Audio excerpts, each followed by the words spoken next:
presented by rosettabiblia.com.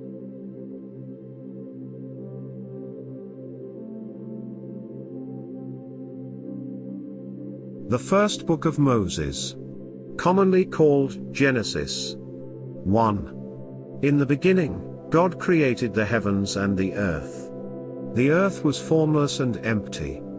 Darkness was on the surface of the deep, and God's Spirit was hovering over the surface of the waters. God said, "Let there be light," and there was light. God saw the light, and saw that it was good. God divided the light from the darkness. God called the light day, and the darkness he called night. There was evening and there was morning, the first day. God said, "Let there be an expanse in the middle of the waters, and let it divide the waters from the waters." God made the expanse, and divided the waters which were under the expanse from the waters which were above the expanse, and it was so. God called the expanse sky. There was evening and there was morning, a second day. God said, "Let the waters under the sky be gathered together to one place, and let the dry land appear," and it was so. God called the dry land earth, and the gathering together of the waters he called seas. God saw that it was good. God said, "Let the earth yield grass, herbs yielding seeds, and fruit trees bearing fruit after their kind, with their seeds in it, on the earth," and it was so. The earth yielded grass, herbs yielding seed after their kind, and trees bearing fruit, with their seeds in it, after their kind, and God saw that it was good. There was evening and there was morning, a third day. God said, "Let there be lights in the expanse of the sky to divide the day from the night, and let them be for signs to mark seasons, days, and years, and let them be for lights in the expanse of the sky to give light on the earth," and it was so. God made the two great lights, the greater light to rule the day, and the lesser light to rule the night. He also made the stars. God set them in the expanse of the sky to give light to the earth, and to rule over the day and over the night, and to divide the light from the darkness. God saw that it was good. There was evening and there was morning, a fourth day. God said, "Let the waters abound with living creatures, and let birds fly above the earth in the open expanse of the sky." God created the large sea creatures and every living creature that moves, with which the waters swarmed, after their kind, and every winged bird after its kind. God saw that it was good. God blessed them, saying, "Be fruitful, and multiply, and fill the waters in the seas, and let birds multiply on the earth." There was evening and there was morning, a fifth day. God said, "Let the earth produce living creatures after their kind, livestock, creeping things, and animals of the earth after their kind," and it was so. God made the animals of the earth after their kind, and the livestock after their kind, and everything that creeps on the ground after its kind. God saw that it was good. God said, "Let's make man in our image, after our likeness. Let them have dominion over the fish of the sea, and over the birds of the sky, and over the livestock, and over all the earth, and over every creeping thing that creeps on the earth." God created man in his own image. In God's image he created him, male and female he created them. God blessed them. God said to them, "Be fruitful, multiply, fill the earth, and subdue it. Have dominion over the fish of the sea, over the birds of the sky, and over every living thing that moves on the earth." God said, "Behold, I have given you every herb yielding seed, which is on the surface of all the earth, and every tree, which bears fruit yielding seed. It will be your food. To every animal of the earth, and to every bird of the sky, and to everything that creeps on the earth, in which there is life, I have given every green herb for food," and it was so. God saw everything that he had made, and, behold, it was very good. There was evening and there was morning, a sixth day. 2. The heavens, the earth, and all their vast array were finished. On the seventh day God finished his work which he had done, and he rested on the seventh day from all his work which he had done. God blessed the seventh day, and made it holy, because he rested in it from all his work of creation which he had done. This is the history of the generations of the heavens and of the earth when they were created, in the day that Yahweh God made the earth and the heavens. No plant of the field was yet in the earth, and no herb of the field had yet sprung up, for Yahweh God had not caused it to rain on the earth. There was not a man to till the ground, but a mist went up from the earth, and watered the whole surface of the ground. Yahweh God formed man from the dust of the ground, and breathed into his nostrils the breath of life, and man became a living soul. Yahweh God planted a garden eastward, in Eden, and there he put the man whom he had formed. Out of the ground Yahweh God made every tree to grow that is pleasant to the sight, and good for food, including the tree of life in the middle of the garden, and the tree of the knowledge of good and evil. A river went out of Eden to water the garden, and from there it was parted, and became the source of 4 rivers. The name of the first is Pishon. It flows through the whole land of Havilah, where there is gold, and the gold of that land is good. Bdellium and onyx stone are also there. The name of the second river is Gihon. It is the same river that flows through the whole land of Cush. The name of the third river is Hiddekel. This is the one which flows in front of Assyria. The fourth river is the Euphrates. Yahweh God took the man, and put him into the Garden of Eden to cultivate and keep it. Yahweh God commanded the man, saying, You may freely eat of every tree of the garden, but you shall not eat of the tree of the knowledge of good and evil, for in the day that you eat of it, you will surely die. Yahweh God said, It is not good for the man to be alone. I will make him a helper comparable to him. Out of the ground Yahweh God formed every animal of the field, and every bird of the sky, and brought them to the man to see what he would call them. Whatever the man called every living creature became its name. The man gave names to all livestock, and to the birds of the sky, and to every animal of the field, but for man there was not found a helper comparable to him. Yahweh God caused the man to fall into a deep sleep. As the man slept, he took one of his ribs, and closed up the flesh in its place. Yahweh God made a woman from the rib which he had taken from the man, and brought her to the man. The man said, This is now bone of my bones, and flesh of my flesh. She will be called woman, because she was taken out of man. Therefore a man will leave his father and his mother, and will join with his wife, and they will be one flesh. The man and his wife were both naked, and they were not ashamed. Genesis 3. Now the serpent was more subtle than any animal of the field which Yahweh God had made. He said to the woman, Has God really said, You shall not eat of any tree of the garden? The woman said to the serpent, We may eat fruit from the trees of the garden, but not the fruit of the tree which is in the middle of the garden. God has said, You shall not eat of it. You shall not touch it, lest you die. The serpent said to the woman, You won't really die, for God knows that in the day you eat it, your eyes will be opened, and you will be like God, knowing good and evil. When the woman saw that the tree was good for food, and that it was a delight to the eyes, and that the tree was to be desired to make one wise, she took some of its fruit, and ate. Then she gave some to her husband with her, and he ate it, too. Their eyes were opened, and they both knew that they were naked. They sewed fig leaves together, and made coverings for themselves. They heard Yahweh God's voice walking in the garden in the cool of the day, and the man and his wife hid themselves from the presence of Yahweh God among the trees of the garden. Yahweh God called to the man, and said to him, Where are you? The man said, I heard your voice in the garden, and I was afraid, because I was naked, so I hid myself.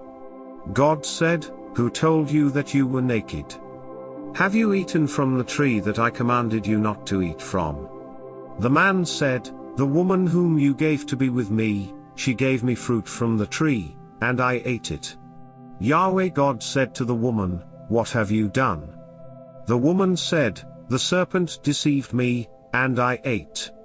Yahweh God said to the serpent, because you have done this, you are cursed above all livestock, and above every animal of the field. You shall go on your belly, and you shall eat dust all the days of your life. I will put hostility between you and the woman, and between your offspring and her offspring. He will bruise your head, and you will bruise his heel. To the woman he said, I will greatly multiply your pain in childbirth. You will bear children in pain. Your desire will be for your husband, and he will rule over you. To Adam he said, because you have listened to your wife's voice, and have eaten from the tree about which I commanded you, saying, you shall not eat of it. The ground is cursed for your sake. You will eat from it with much labor all the days of your life. It will yield thorns and thistles to you, and you will eat the herb of the field. You will eat bread by the sweat of your face until you return to the ground. For you were taken out of it. For you are dust, and you shall return to dust. The man called his wife Eve because she would be the mother of all the living. Yahweh God made garments of animal skins for Adam and for his wife, and clothed them. Yahweh God said, behold, the man has become like one of us, knowing good and evil. Now, lest he reach out his hand, and also take of the tree of life, and eat, and live forever, therefore Yahweh God sent him out from the Garden of Eden, to till the ground from which he was taken. So he drove out the man, and he placed cherubim at the east of the Garden of Eden, and a flaming sword which turned every way, to guard the way to the tree of life. Genesis 4. The man knew Eve his wife. She conceived, and gave birth to Cain, and said, I have gotten a man with Yahweh's help. Again she gave birth to Cain's brother Abel. Abel was a keeper of sheep, but Cain was a tiller of the ground. As time passed, Cain brought an offering to Yahweh from the fruit of the ground. Abel also brought some of the firstborn of his flock and of its fat. Yahweh respected Abel and his offering, but he didn't respect Cain and his offering. Cain was very angry, and the expression on his face fell. Yahweh said to Cain, why are you angry? Why has the expression of your face fallen? If you do well, won't it be lifted up? If you don't do well, sin crouches at the door. Its desire is for you, but you are to rule over it. Cain said to Abel, his brother, let's go into the field. While they were in the field, Cain rose up against Abel, his brother, and killed him. Yahweh said to Cain, where is Abel, your brother? He said, I don't know. Am I my brother's keeper? Yahweh said, what have you done? The voice of your brother's blood cries to me from the ground. Now you are cursed because of the ground, which has opened its mouth to receive your brother's blood from your hand. From now on, when you till the ground, it won't yield its strength to you. You will be a fugitive and a wanderer in the earth. Cain said to Yahweh, my punishment is greater than I can bear. Behold, you have driven me out today from the surface of the ground. I will be hidden from your face, and I will be a fugitive and a wanderer in the earth. Whoever finds me will kill me. Yahweh said to him, therefore whoever slays Cain, vengeance will be taken on him sevenfold. Yahweh appointed a sign for Cain, so that anyone finding him would not strike him. Cain left Yahweh's presence, and lived in the land of Nod, east of Eden. Cain knew his wife. She conceived, and gave birth to Enoch. He built a city, and named the city after the name of his son, Enoch. Irad was born to Enoch. Irad became the father of Mehujael. Mehujael became the father of Methushael. Methushael became the father of Lamech. Lamech took 2 wives, the name of the first one was Ada, and the name of the second one was Zillah. Ada gave birth to Jabal, who was the father of those who dwell in tents and have livestock. His brother's name was Jubal, who was the father of all who handle the harp and pipe. Zillah also gave birth to Tubal-Cain, the forger of every cutting instrument of bronze and iron. Tubal-Cain's sister was Naamah. Lamech said to his wives, Adah and Zillah, hear my voice. You wives of Lamech, listen to my speech. For I have slain a man for wounding me, a young man for bruising me. If Cain will be avenged 7 times, truly Lamech 77 times. Adam knew his wife again. She gave birth to a son, and named him Seth, saying, For God has given me another child instead of Abel, for Cain killed him. A son was also born to Seth, and he named him Enosh. At that time men began to call on Yahweh's name. Genesis 5. This is the book of the generations of Adam. In the day that God created man, he made him in God's likeness. He created them male and female, and blessed them. On the day they were created, he named them Adam. Adam lived 130 years, and became the father of a son in his own likeness, after his image, and named him Seth. The days of Adam after he became the father of Seth were 800 years, and he became the father of other sons and daughters. All the days that Adam lived were 930 years, then he died. Seth lived 105 years, then became the father of Enosh. Seth lived after he became the father of Enosh 807 years, and became the father of other sons and daughters. All of the days of Seth were 912 years, then he died. Enosh lived 90 years, and became the father of Kenan. Enosh lived after he became the father of Kenan 815 years, and became the father of other sons and daughters. All of the days of Enosh were 905 years, then he died. Kenan lived 70 years, then became the father of Mahalalel. Kenan lived after he became the father of Mahalalel 840 years, and became the father of other sons and daughters, and all of the days of Kenan were 910 years, then he died. Mahalalel lived 65 years, then became the father of Jared. Mahalalel lived after he became the father of Jared 830 years, and became the father of other sons and daughters. All of the days of Mahalalel were 895 years, then he died. Jared lived 162 years, then became the father of Enoch. Jared lived after he became the father of Enoch 800 years, and became the father of other sons and daughters. All of the days of Jared were 962 years, then he died. Enoch lived 65 years, then became the father of Methuselah. After Methuselah's birth, Enoch walked with God for 300 years, and became the father of more sons and daughters. All the days of Enoch were 365 years. Enoch walked with God, and he was not found, for God took him.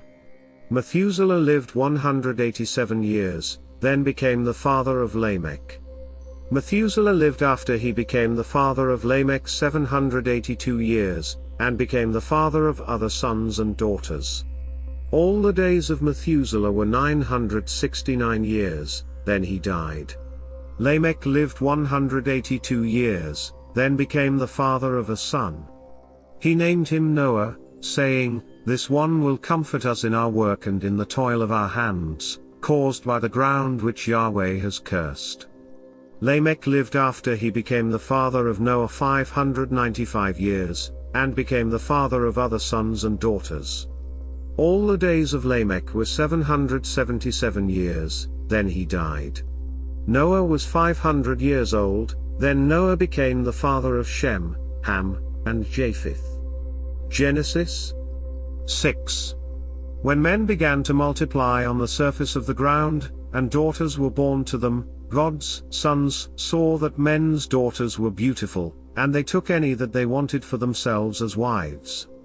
Yahweh said, My spirit will not strive with man forever, because he also is flesh, so his days will be 120 years. The Nephilim were in the earth in those days, and also after that, when God's sons came into men's daughters and had children with them. Those were the mighty men who were of old, men of renown. Yahweh saw that the wickedness of man was great in the earth, and that every imagination of the thoughts of man's heart was continually only evil.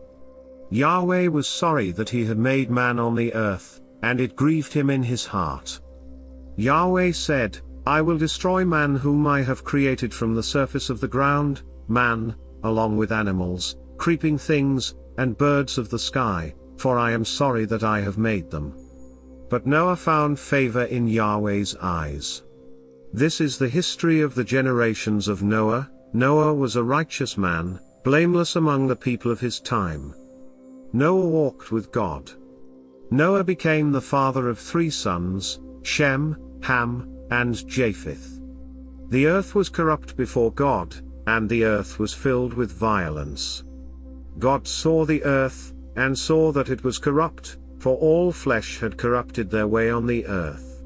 God said to Noah, I will bring an end to all flesh, for the earth is filled with violence through them. Behold, I will destroy them and the earth. Make a ship of gopher wood. You shall make rooms in the ship, and shall seal it inside and outside with pitch. This is how you shall make it. The length of the ship shall be 300 cubits, its width 50 cubits, and its height 30 cubits.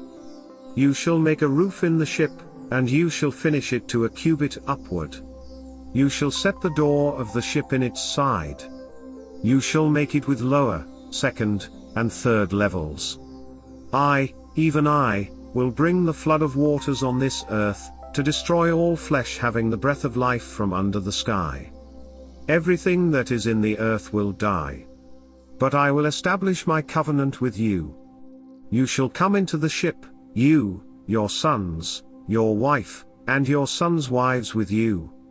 Of every living thing of all flesh, you shall bring 2 of every sort into the ship, to keep them alive with you. They shall be male and female. Of the birds after their kind, of the livestock after their kind, of every creeping thing of the ground after its kind, 2 of every sort will come to you, to keep them alive. Take with you some of all food that is eaten, and gather it to yourself, and it will be for food for you, and for them. Thus Noah did. He did all that God commanded him. Genesis 7. Yahweh said to Noah, Come with all of your household into the ship, for I have seen your righteousness before me in this generation. You shall take 7 pairs of every clean animal with you, the male and his female. Of the animals that are not clean, take 2, the male and his female.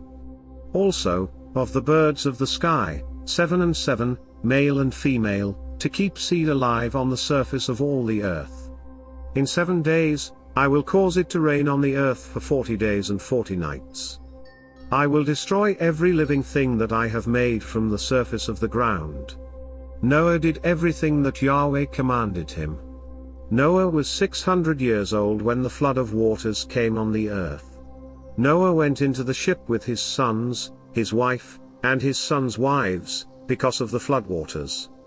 Clean animals, unclean animals, birds, and everything that creeps on the ground went by pairs to Noah into the ship, male and female, as God commanded Noah.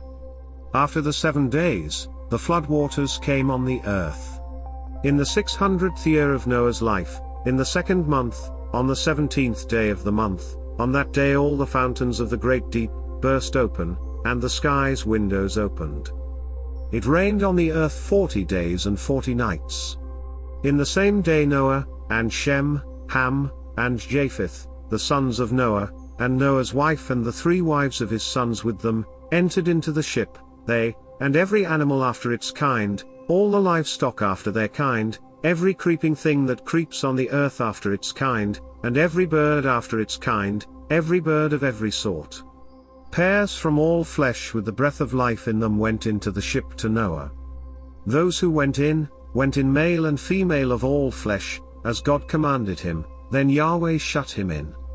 The flood was 40 days on the earth. The waters increased, and lifted up the ship, and it was lifted up above the earth. The waters rose, and increased greatly on the earth, and the ship floated on the surface of the waters. The waters rose very high on the earth. All the high mountains that were under the whole sky were covered. The waters rose 15 cubits higher, and the mountains were covered. All flesh died that moved on the earth, including birds, livestock, animals, every creeping thing that creeps on the earth, and every man. All on the dry land, in whose nostrils was the breath of the Spirit of life, died.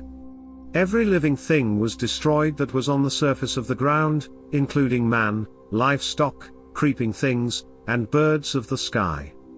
They were destroyed from the earth. Only Noah was left, and those who were with him in the ship. The waters flooded the earth 150 days. Genesis 8. God remembered Noah, all the animals, and all the livestock that were with him in the ship, and God made a wind to pass over the earth. The waters subsided. The deep's fountains and the sky's windows were also stopped, and the rain from the sky was restrained. The waters continually receded from the earth. After the end of 150 days the waters receded. The ship rested in the 7th month, on the 17th day of the month, on Ararat's mountains. The waters receded continually until the 10th month. In the 10th month, on the 1st day of the month, the tops of the mountains were visible. At the end of 40 days, Noah opened the window of the ship which he had made, and he sent out a raven. It went back and forth, until the waters were dried up from the earth. He himself sent out a dove to see if the waters were abated from the surface of the ground, but the dove found no place to rest her foot, and she returned into the ship to him, for the waters were on the surface of the whole earth.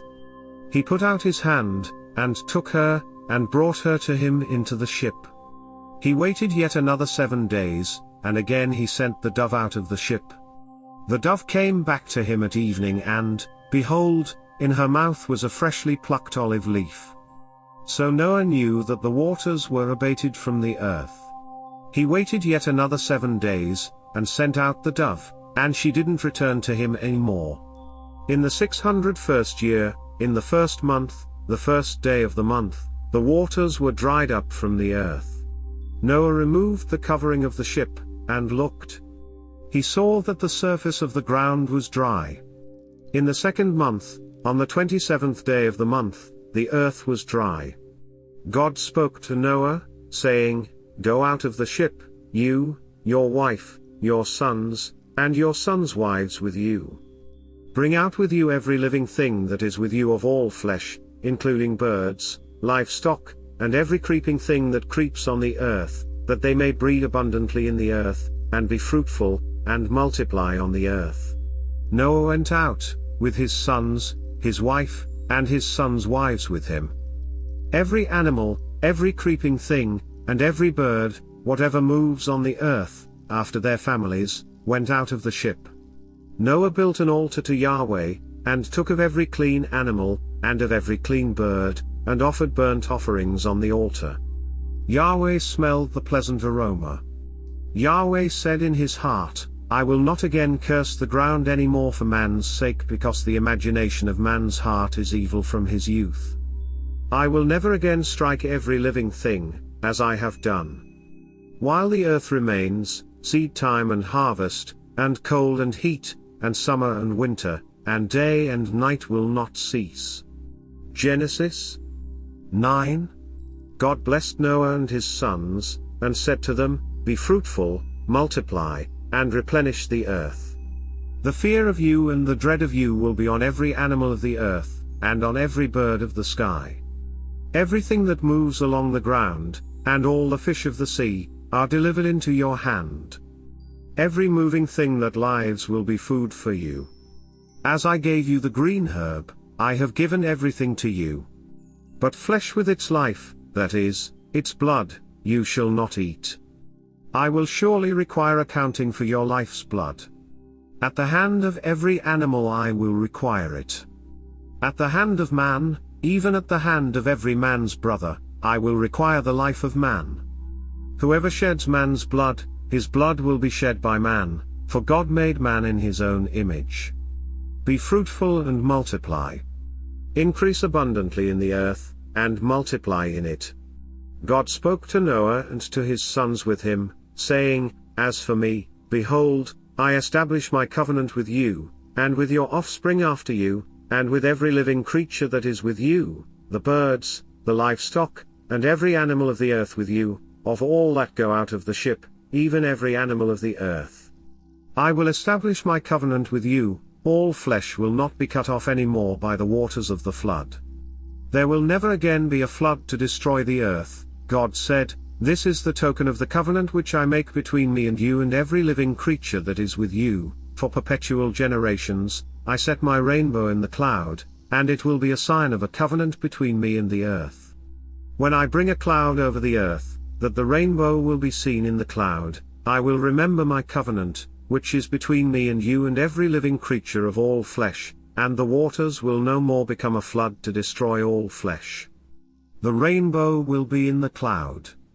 I will look at it, that I may remember the everlasting covenant between God and every living creature of all flesh that is on the earth. God said to Noah, This is the token of the covenant which I have established between me and all flesh that is on the earth. The sons of Noah who went out from the ship were Shem, Ham, and Japheth. Ham is the father of Canaan. These three were the sons of Noah, and from these the whole earth was populated. Noah began to be a farmer, and planted a vineyard. He drank of the wine and got drunk. He was uncovered within his tent. Ham, the father of Canaan, saw the nakedness of his father, and told his two brothers outside. Shem and Japheth took a garment, and laid it on both their shoulders, went in backwards, and covered the nakedness of their father. Their faces were backwards, and they didn't see their father's nakedness. Noah awoke from his wine, and knew what his youngest son had done to him. He said, Canaan is cursed. He will be a servant of servants to his brothers. He said, Blessed be Yahweh, the God of Shem. Let Canaan be his servant. May God enlarge Japheth. Let him dwell in the tents of Shem. Let Canaan be his servant. Noah lived 350 years after the flood. All the days of Noah were 950 years, and then he died. Genesis 10. Now this is the history of the generations of the sons of Noah and of Shem, Ham, and Japheth. Sons were born to them after the flood. The sons of Japheth were Gomer, Magog, Madai, Javan, Tubal, Meshech, and Tyrus. The sons of Gomer were Ashkenaz, Riphath, and Togarmah. The sons of Javan were Elisha, Tarshish, Kittim, and Dodanim. Of these were the islands of the nations divided in their lands, everyone after his language, after their families, in their nations. The sons of Ham were Cush, Mizraim, Put, and Canaan. The sons of Cush were Seba, Havilah, Sapta, Raamah, and Sabteca. The sons of Raamah were Sheba and Dedan. Cush became the father of Nimrod. He began to be a mighty one in the earth. He was a mighty hunter before Yahweh.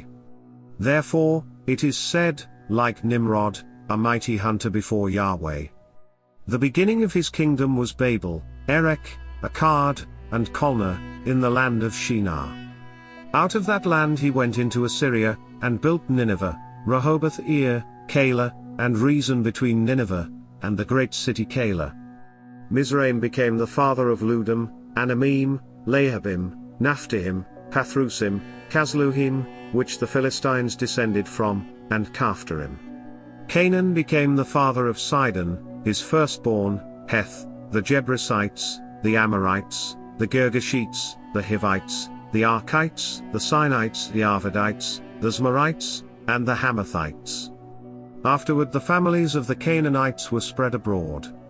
The border of the Canaanites was from Sidon, as you go toward Gerar, to Gaza, as you go toward Sodom, Gomorrah, Odmah, and Zeboim, to Lasha. These are the sons of Ham, after their families, according to their languages, in their lands and their nations. Children were also born to Shem, the elder brother of Japheth, the father of all the children of Eber. The sons of Shem were, Elam, Ashur, Arphaxad, Lud, and Aram. The sons of Aram were, Uz, Hul, Gether, and Mash. Arphaxad became the father of Shelah. Shelah became the father of Eber. To Eber were born 2 sons. The name of the one was Peleg, for in his days the earth was divided. His brother's name was Joktan. Joktan became the father of Almodad, Shelef, Hazarmaveth, Jerah, Hadoram, Uzal, Diklah, Obal, Obimael, Sheba, Ophir, Havilah, and Jobab. All these were the sons of Joktan. Their dwelling extended from Mesha, as you go toward Sephar, the mountain of the east. These are the sons of Shem, by their families, according to their languages, lands, and nations.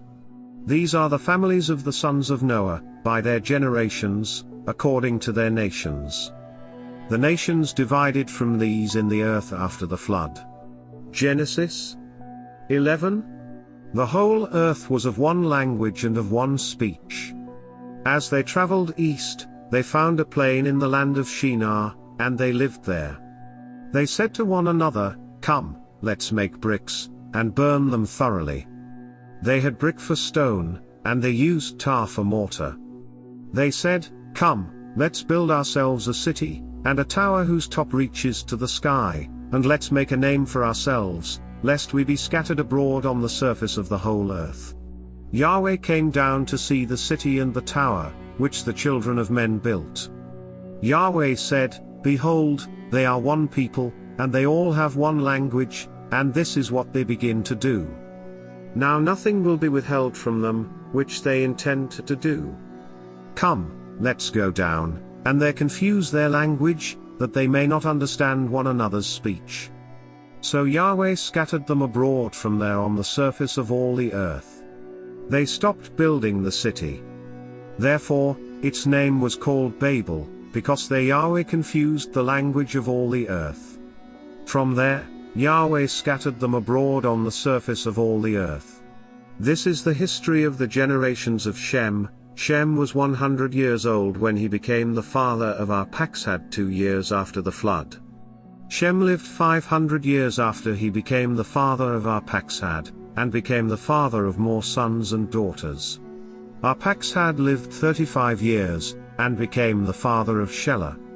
Arphaxad lived 403 years after he became the father of Shelah, and became the father of more sons and daughters. Shelah lived 30 years, and became the father of Eber. Shelah lived 403 years after he became the father of Eber, and became the father of more sons and daughters. Eber lived 34 years, and became the father of Peleg. Eber lived 430 years after he became the father of Peleg, and became the father of more sons and daughters. Peleg lived 30 years, and became the father of Ru.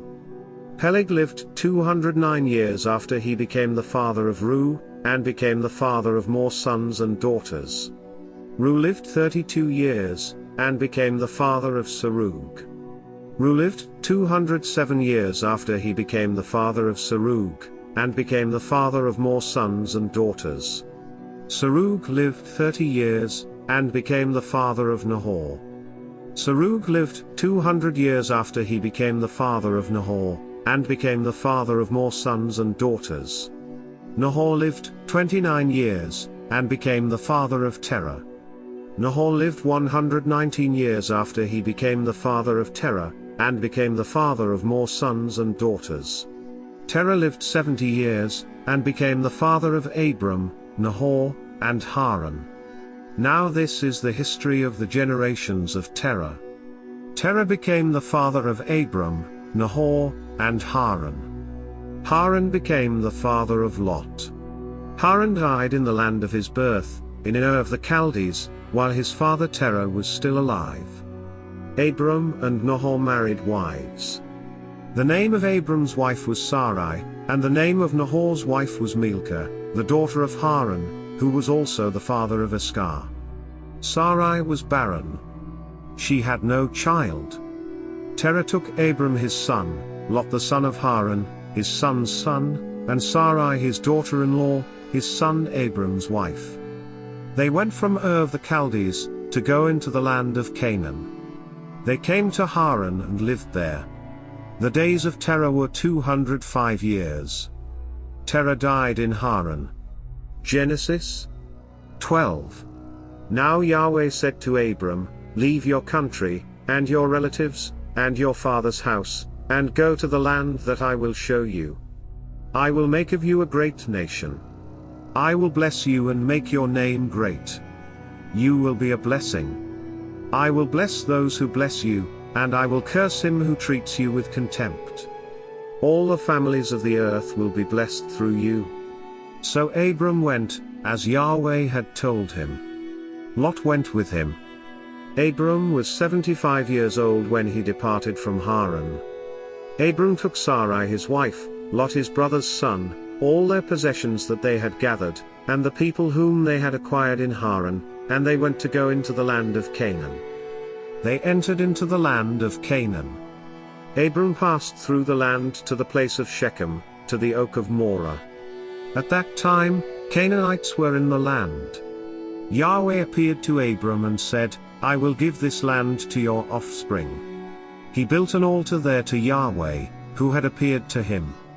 He left from there to go to the mountain on the east of Bethel and pitched his tent, having Bethel on the west, and Ai on the east. There he built an altar to Yahweh and called on Yahweh's name. Abram traveled, still going on toward the south. There was a famine in the land. Abram went down into Egypt to live as a foreigner there, for the famine was severe in the land. When he had come near to enter Egypt, he said to Sarai his wife, "See now, I know that you are a beautiful woman to look at. It will happen that when the Egyptians see you, they will say, 'This is his wife.' They will kill me, but they will save you alive. Please say that you are my sister, that it may be well with me for your sake, and that my soul may live because of you." When Abram had come into Egypt, Egyptians saw that the woman was very beautiful. The princes of Pharaoh saw her, and praised her to Pharaoh, and the woman was taken into Pharaoh's house. He dealt well with Abram for her sake. He had sheep, cattle, male donkeys, male servants, female donkeys, and camels. Yahweh afflicted Pharaoh and his house with great plagues because of Sarai, Abram's wife. Pharaoh called Abram and said, "What is this that you have done to me? Why didn't you tell me that she was your wife? Why did you say, 'She is my sister,' so that I took her to be my wife? Now therefore, see your wife, take her, and go your way." Pharaoh commanded men concerning him, and they escorted him away with his wife and all that he had. Genesis 13. Abram went up out of Egypt, he, his wife, all that he had, and Lot with him, into the south. Abram was very rich in livestock, in silver, and in gold. He went on his journeys from the south as far as Bethel, to the place where his tent had been at the beginning, between Bethel and Ai, to the place of the altar, which he had made there at the first. There Abram called on Yahweh's name. Lot also, who went with Abram, had flocks, herds, and tents. The land was not able to bear them, that they might live together, for their possessions were so great that they couldn't live together. There was strife between the herdsmen of Abram's livestock and the herdsmen of Lot's livestock. The Canaanites and the Perizzites lived in the land at that time. Abram said to Lot, "Please, let there be no strife between you and me, and between your herdsmen and my herdsmen, for we are relatives. Isn't the whole land before you? Please separate yourself from me. If you go to the left hand, then I will go to the right. Or if you go to the right hand, then I will go to the left." Lot lifted up his eyes, and saw all the plain of the Jordan, that it was well watered everywhere, before Yahweh destroyed Sodom and Gomorrah, like the garden of Yahweh, like the land of Egypt, as you go to Zoar. So Lot chose the plain of the Jordan for himself. Lot traveled east, and they separated themselves from one another. Abram lived in the land of Canaan, and Lot lived in the cities of the plain, and moved his tent as far as Sodom. Now the men of Sodom were exceedingly wicked and sinners against Yahweh. Yahweh said to Abram, after Lot was separated from him, "Now, lift up your eyes, and look from the place where you are, northward and southward and eastward and westward, for I will give all the land which you see to you and to your offspring forever. I will make your offspring as the dust of the earth, so that if a man can count the dust of the earth, then your offspring may also be counted. Arise, walk through the land in its length and in its width, for I will give it to you." Abram moved his tent, and came and lived by the oaks of Mamre, which are in Hebron, and built an altar there to Yahweh. Genesis 14.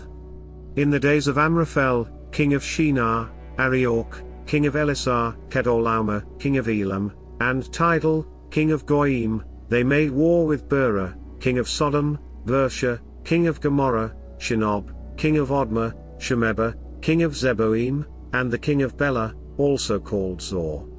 All these joined together in the valley of Siddim, also called the Salt Sea. They served Kedorlaomer for 12 years, and in the 13th year they rebelled. In the 14th year Kedorlaomer and the kings who were with him came and struck the Rephaim in Ashtaroth Karnaim, the Zuzim in Ham, the Emim in Shaveh Kiriathaim, and the Horites in their Mount Seir, to El Paran, which is by the wilderness. They returned, and came to En Mishpat, also called Kadesh, and struck all the country of the Amalekites, and also the Amorites, that lived in Hazazon Tamar. The king of Sodom, and the king of Gomorrah, the king of Odma, the king of Zeboim, and the king of Bela, also called Zor, went out, and they set the battle in array against them in the valley of Siddim against Kedorlaomer king of Elam, Tidal king of Goyim, Amraphel king of Shinar, and Arioch king of Elisar, 4 kings against the 5. Now the valley of Siddim was full of tar pits, and the kings of Sodom and Gomorrah fled, and some fell there. Those who remained fled to the hills. They took all the goods of Sodom and Gomorrah, and all their food, and went their way. They took Lot, Abram's brother's son, who lived in Sodom, and his goods, and departed. One who had escaped came and told Abram, the Hebrew. At that time, he lived by the oaks of Mamre, the Amorite, brother of Eshcol and brother of Aner. They were allies of Abram. When Abram heard that his relative was taken captive, he led out his 318 trained men, born in his house, and pursued as far as Dan. He divided himself against them by night, he and his servants, and struck them, and pursued them to Hobah, which is on the left hand of Damascus. He brought back all the goods, and also brought back his relative Lot and his goods, and the women also, and the other people. The king of Sodom went out to meet him after his return from the slaughter of Kedorlaomer and the kings who were with him, at the valley of Shaveh, that is, the king's valley. Melchizedek king of Salem brought out bread and wine. He was priest of God Most High. He blessed him, and said, "Blessed be Abram of God Most High, possessor of heaven and earth. Blessed be God Most High, who has delivered your enemies into your hand." Abram gave him 1/10 of all. The king of Sodom said to Abram, "Give me the people, and take the goods for yourself." Abram said to the king of Sodom, "I have lifted up my hand to Yahweh, God Most High, possessor of heaven and earth, that I will not take a thread nor a sandal strap nor anything that is yours, lest you should say, I have made Abram rich. I will accept nothing from you except that which the young men have eaten, and the portion of the men who went with me, Aner, Eshcol, and Mamre. Let them take their portion." Genesis 15. After these things Yahweh's word came to Abram in a vision, saying, "Don't be afraid, Abram. I am your shield, your exceedingly great reward." Abram said, "Lord Yahweh, what will you give me, since I go childless, and he who will inherit my estate is Eliezer of Damascus?" Abram said, "Behold, you have given no children to me, and, Behold, one born in my house is my heir.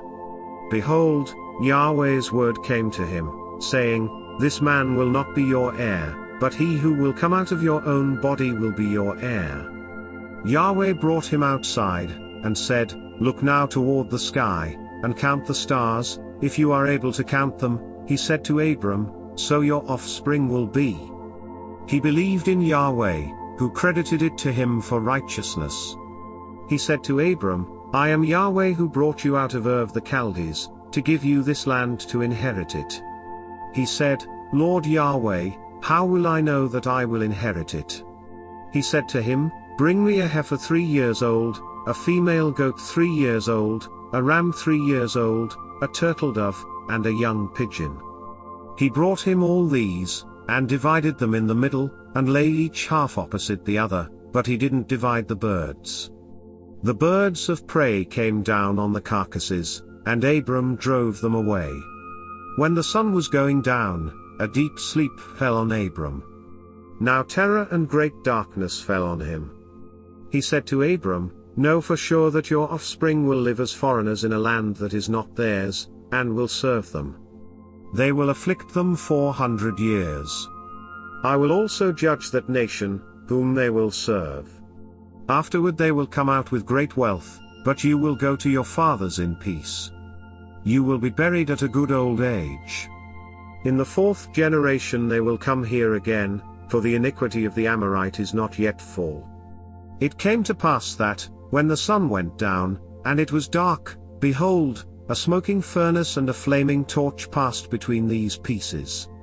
In that day Yahweh made a covenant with Abram, saying, I have given this land to your offspring, from the river of Egypt to the great river, the river Euphrates, the land of the Kenites, the Kenizzites, the Cadmonites, the Hittites, the Perizzites, the Rephaim, the Amorites, the Canaanites, the Girgashites, and the Jebusites. Genesis 16. Now Sarai, Abram's wife, bore him no children. She had a servant, an Egyptian, whose name was Hagar. Sarai said to Abram, See now, Yahweh has restrained me from bearing.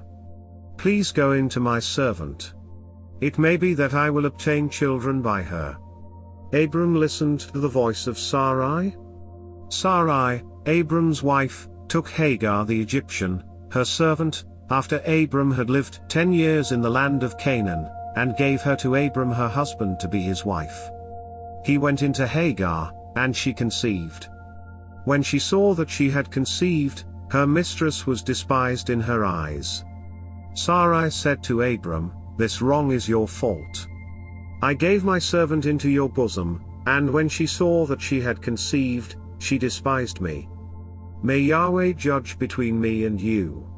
But Abram said to Sarai, Behold, your maid is in your hand. Do to her whatever is good in your eyes. Sarai dealt harshly with her, and she fled from her face.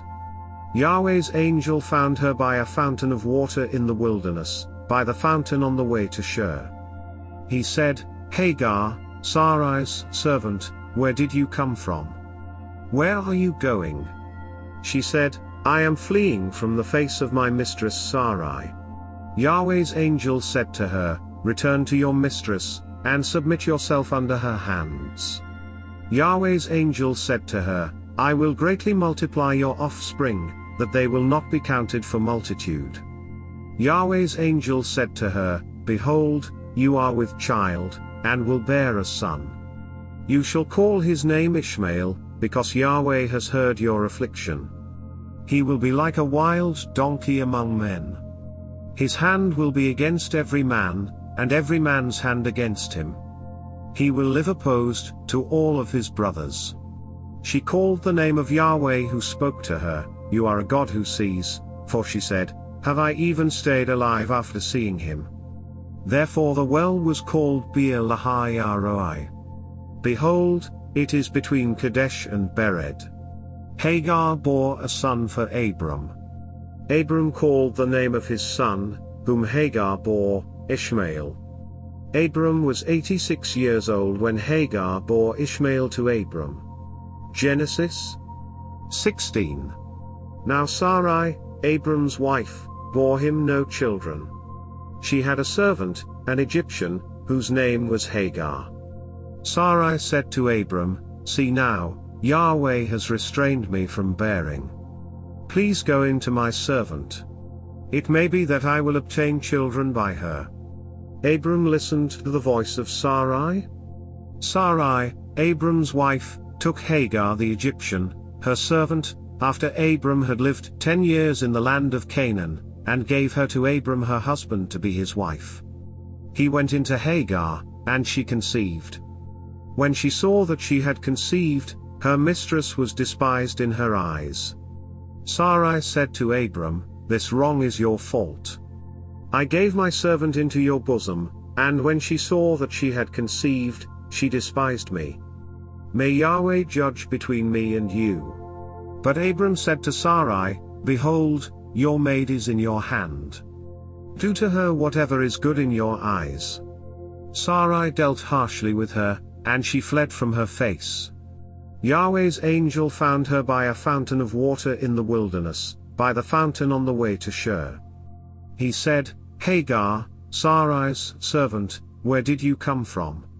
Where are you going?" She said, "I am fleeing from the face of my mistress Sarai."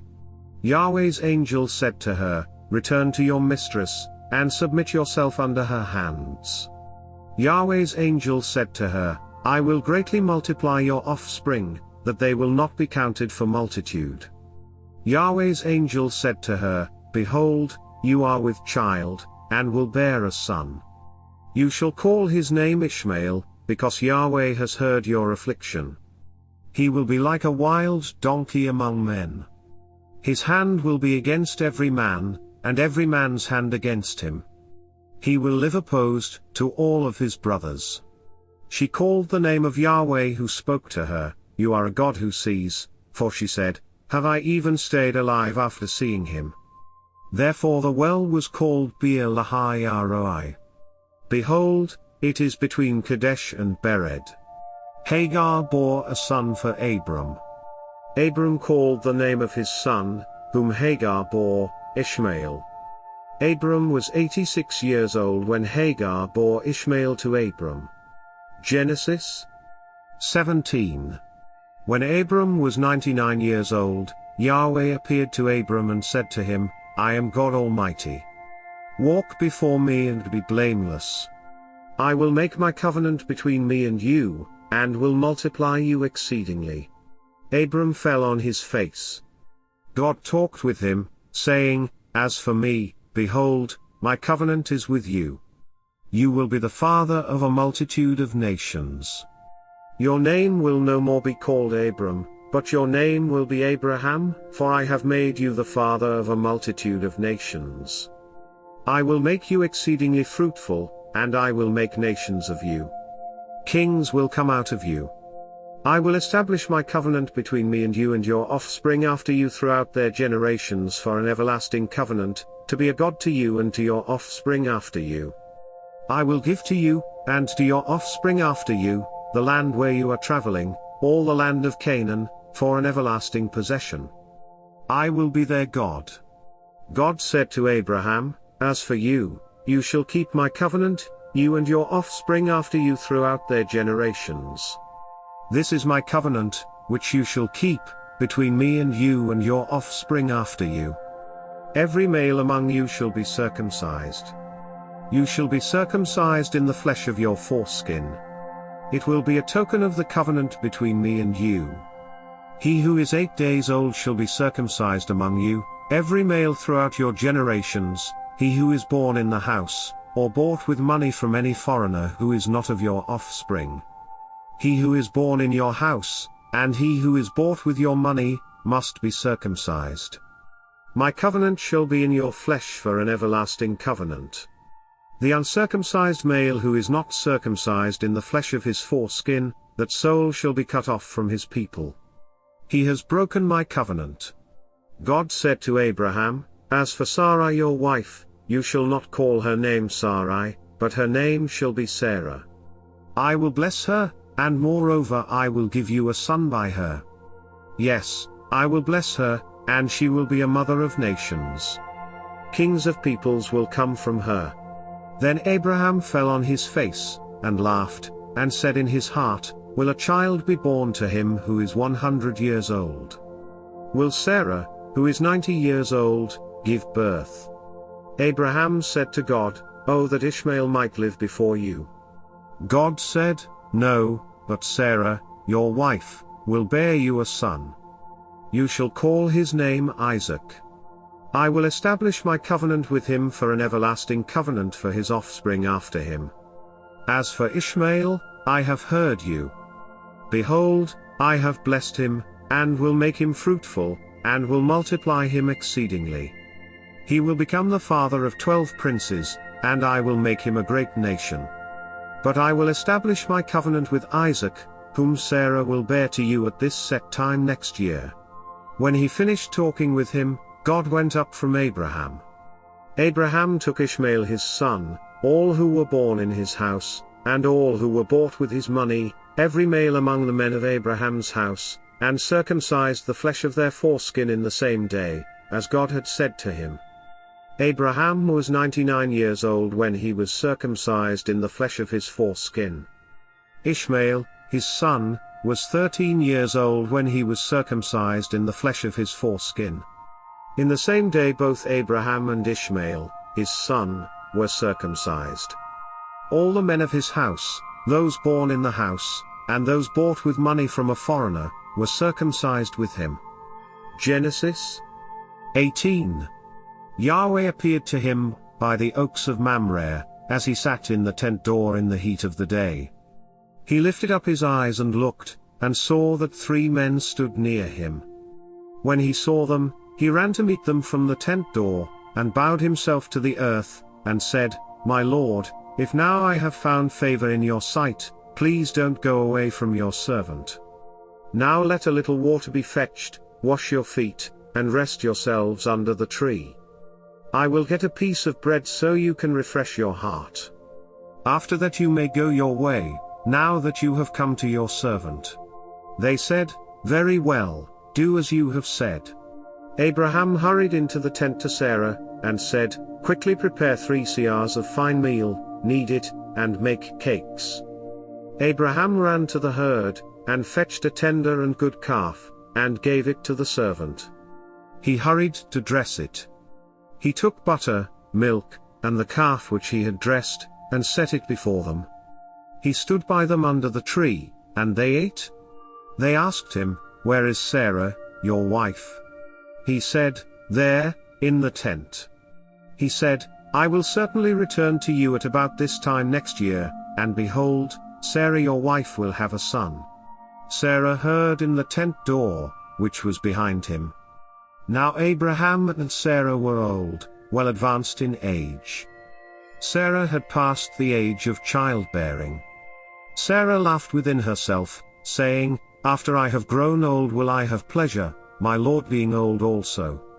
Yahweh said to Abraham, Why did Sarah laugh, saying, Will I really bear a child when I am old? Is anything too hard for Yahweh? At the set time I will return to you, when the season comes around, and Sarah will have a son. Then Sarah denied it, saying, I didn't laugh, for she was afraid. He said, No, but you did laugh. The men rose up from there, and looked toward Sodom. Abraham went with them to see them on their way. Yahweh said, Will I hide from Abraham what I do, since Abraham will surely become a great and mighty nation, and all the nations of the earth will be blessed in him. For I have known him, to the end that he may command his children and his household after him, that they may keep the way of Yahweh, to do righteousness and justice, to the end that Yahweh may bring on Abraham that which he has spoken of him. Yahweh said, Because the cry of Sodom and Gomorrah is great, and because their sin is very grievous, I will go down now, and see whether their deeds are as bad as the reports which have come to me. If not, I will know. The men turned from there, and went toward Sodom, but Abraham stood yet before Yahweh. Abraham came near, and said, Will you consume the righteous with the wicked? What if there are 50 righteous within the city? Will you consume and not spare the place for the 50 righteous who are in it? May it be far from you to do things like that, to kill the righteous with the wicked, so that the righteous should be like the wicked. May that be far from you. Shouldn't the judge of all the earth do right? Yahweh said, if I find in Sodom 50 righteous within the city, then I will spare the whole place for their sake. Abraham answered, see now, I have taken it on myself to speak to the Lord, although I am dust and ashes. What if there will lack 5 of the 50 righteous? Will you destroy all the city for lack of 5? He said, I will not destroy it if I find 45 there. He spoke to him yet again, and said, what if there are 40 found there? He said, I will not do it for the 40's sake. He said, oh, don't let the Lord be angry, and I will speak. What if there are 30 found there? He said, I will not do it if I find 30 there. He said, see now, I have taken it on myself to speak to the Lord. What if there are 20 found there? He said, I will not destroy it for the 20's sake. He said, oh, don't let the Lord be angry, and I will speak just once more. What if 10 are found there? He said, I will not destroy it for the 10's sake. Yahweh went his way as soon as he had finished communing with Abraham, and Abraham returned to his place. Genesis 19. The 2 angels came to Sodom at evening. Lot sat in the gate of Sodom. Lot saw them, and rose up to meet them. He bowed himself with his face to the earth, and he said, see now, my lords, please come into your servant's house, stay all night, wash your feet, and you can rise up early, and go on your way. They said, no, but we will stay in the street all night. He urged them greatly, and they came in with him, and entered into his house. He made them a feast, and baked unleavened bread, and they ate. But before they lay down, the men of the city, the men of Sodom, surrounded the house, both young and old, all the people from every quarter. They called to Lot, and said to him, where are the men who came into you this night? Bring them out to us, that we may have sex with them. Lot went out to them through the door, and shut the door after himself. He said, please, my brothers, don't act so wickedly. See now, I have 2 virgin daughters. Please let me bring them out to you, and you may do to them what seems good to you. Only don't do anything to these men, because they have come under the shadow of my roof. They said, stand back. Then they said, this one fellow came in to live as a foreigner, and he appoints himself a judge. Now we will deal worse with you than with them. They pressed hard on the man Lot, and came near to break the door. But the men reached out their hand, and brought Lot into the house to them, and shut the door. They struck the men who were at the door of the house with blindness, both small and great, so that they wearied themselves to find the door. The men said to Lot, do you have anybody else here? Sons-in-law, your sons, your daughters, and whomever you have in the city, bring them out of the place, for we will destroy this place, because the outcry against them has grown so great before Yahweh that Yahweh has sent us to destroy it. Lot went out, and spoke to his sons-in-law, who were pledged to marry his daughters, and said, get up. Get out of this place, for Yahweh will destroy the city. But he seemed to his sons-in-law to be joking. When the morning came, then the angels hurried Lot, saying, get up. Take your wife and your 2 daughters who are here, lest you be consumed in the iniquity of the city. But he lingered, and the men grabbed his hand, his wife's hand, and his 2 daughters' hands, Yahweh being merciful to him, and they took him out, and set him outside of the city. It came to pass, when they had taken them out, that he said, escape for your life. Don't look behind you, and don't stay anywhere in the plain. Escape to the mountains, lest you be consumed. Lot said to them, oh, not so, my lord. See now, your servant has found favor in your sight, and you have magnified your loving kindness, which you have shown to me in saving my life. I can't escape to the mountain, lest evil overtake me, and I die. See now, this city is near to flee to, and it is a little one. Oh, let me escape there, isn't it a little one? And my soul will live. He said to him, Behold, I have granted your request concerning this thing also, that I will not overthrow the city of which you have spoken. Hurry, escape there, for I can't do anything until you get there. Therefore, the name of the city was called Zoar. The sun had risen on the earth when Lot came to Zoar. Then Yahweh rained on Sodom and on Gomorrah sulfur and fire from Yahweh out of the sky. He overthrew those cities, all the plain, all the inhabitants of the cities, and that which grew on the ground. But Lot's wife looked back from behind him, and she became a pillar of salt. Abraham went up early in the morning to the place where he had stood before Yahweh. He looked toward Sodom and Gomorrah, and toward all the land of the plain, and saw that the smoke of the land went up as the smoke of a furnace. When God destroyed the cities of the plain, God remembered Abraham, and sent Lot out of the middle of the overthrow, when he overthrew the cities in which Lot lived. Lot went up out of Zoar, and lived in the mountain, and his 2 daughters with him, for he was afraid to live in Zoar. He lived in a cave with his 2 daughters. The firstborn said to the younger, Our father is old, and there is not a man in the earth to come into us in the way of all the earth. Come, let's make our father drink wine, and we will lie with him, that we may preserve our father's family line. They made their father drink wine that night, and the firstborn went in, and lay with her father. He didn't know when she lay down, nor when she arose. It came to pass on the next day, that the firstborn said to the younger, Behold, I lay last night with my father. Let's make him drink wine again tonight. You go in, and lie with him, that we may preserve our father's family line. They made their father drink wine that night also. The younger went and lay with him. He didn't know when she lay down, nor when she got up. Thus both of Lot's daughters were with child by their father. The firstborn bore a son, and named him Moab. He is the father of the Moabites to this day. The younger also bore a son, and called his name Ben-Ammi.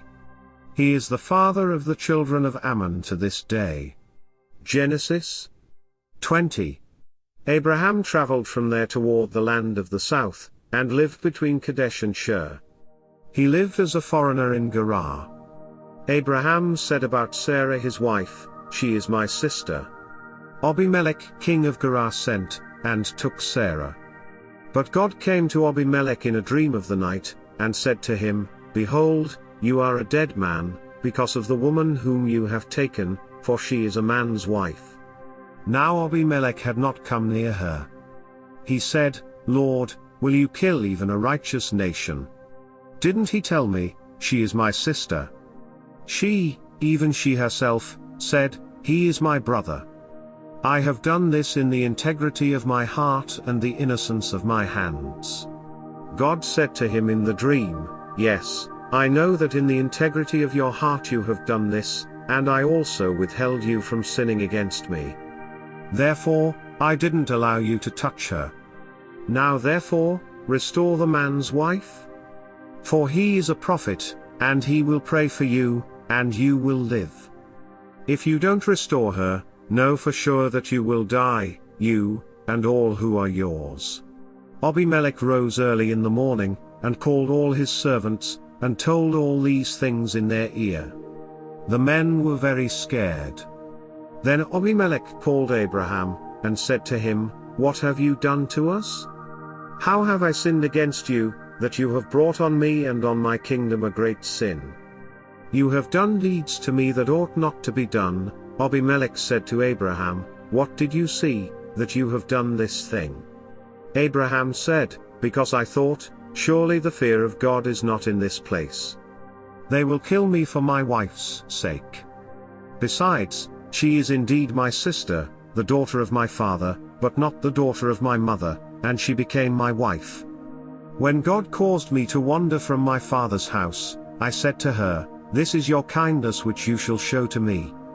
Everywhere that we go, say of me, he is my brother. Abimelech took sheep and cattle, male servants and female servants, and gave them to Abraham, and restored Sarah, his wife, to him. Abimelech said, Behold, my land is before you. Dwell where it pleases you.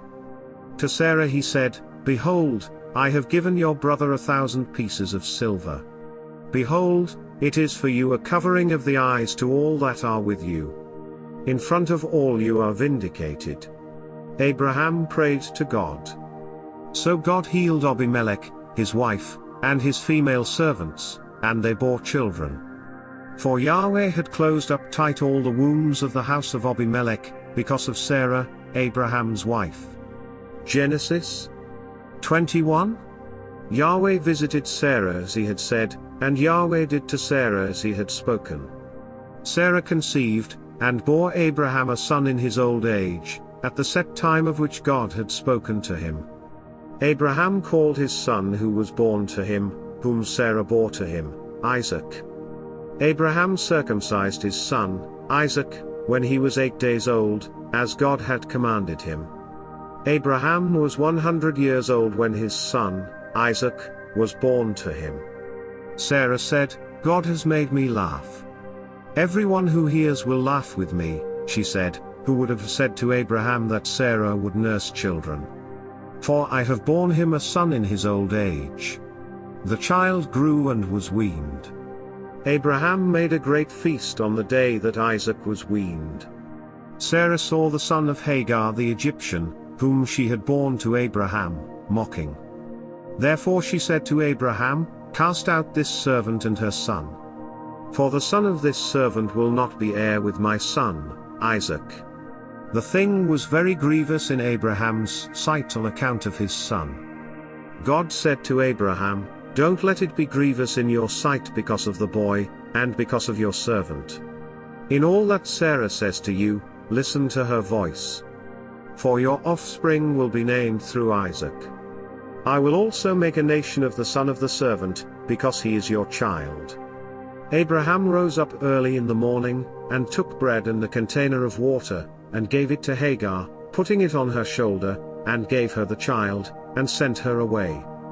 She departed, and wandered in the wilderness of Beersheba. The water in the container was spent, and she put the child under one of the shrubs. She went and sat down opposite him, a good way off, about a bow shot away. For she said, Don't let me see the death of the child. She sat opposite him, and lifted up her voice, and wept. God heard the voice of the boy. The angel of God called to Hagar out of the sky, and said to her, What troubles you, Hagar? Don't be afraid. For God has heard the voice of the boy where he is. Get up, lift up the boy, and hold him with your hand. For I will make him a great nation. God opened her eyes, and she saw a well of water. She went, filled the container with water, and gave the boy a drink. God was with the boy, and he grew. He lived in the wilderness, and as he grew up, he became an archer. He lived in the wilderness of Paran. His mother got a wife for him out of the land of Egypt. At that time, Abimelech and Phicol the captain of his army spoke to Abraham, saying, God is with you in all that you do. Now, therefore, swear to me here by God that you will not deal falsely with me, nor with my son, nor with my son's son. But according to the kindness that I have done to you, you shall do to me, and to the land in which you have lived as a foreigner. Abraham said, I will swear. Abraham complained to Abimelech because of a water well, which Abimelech's servants had violently taken away. Abimelech said, I don't know who has done this thing. You didn't tell me, and I didn't hear of it until today? Abraham took sheep and cattle, and gave them to Abimelech. Those two made a covenant. Abraham set 7 ewe lambs of the flock by themselves. Abimelech said to Abraham, What do these 7 ewe lambs, which you have set by themselves, mean? He said, You shall take these 7 ewe lambs from my hand, that it may be a witness to me, that I have dug this well. Therefore he called that place Beersheba, because they both swore an oath there. So they made a covenant at Beersheba. Abimelech rose up with Phicol, the captain of his army, and they returned into the land of the Philistines.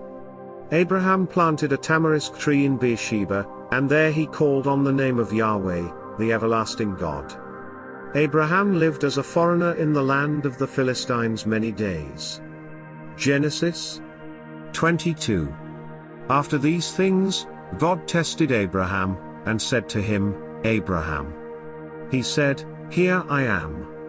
He said, Now take your son, your only son, Isaac, whom you love, and go into the land of Moriah. Offer him there as a burnt offering on one of the mountains which I will tell you of. Abraham rose early in the morning, and saddled his donkey, and took 2 of his young men with him, and Isaac his son. He split the wood for the burnt offering, and rose up, and went to the place of which God had told him. On the 3rd day Abraham lifted up his eyes, and saw the place far off. Abraham said to his young men, Stay here with the donkey. The boy and I will go over there. We will worship, and come back to you. Abraham took the wood of the burnt offering and laid it on Isaac his son. He took in his hand the fire and the knife. They both went together. Isaac spoke to Abraham his father, and said, My father.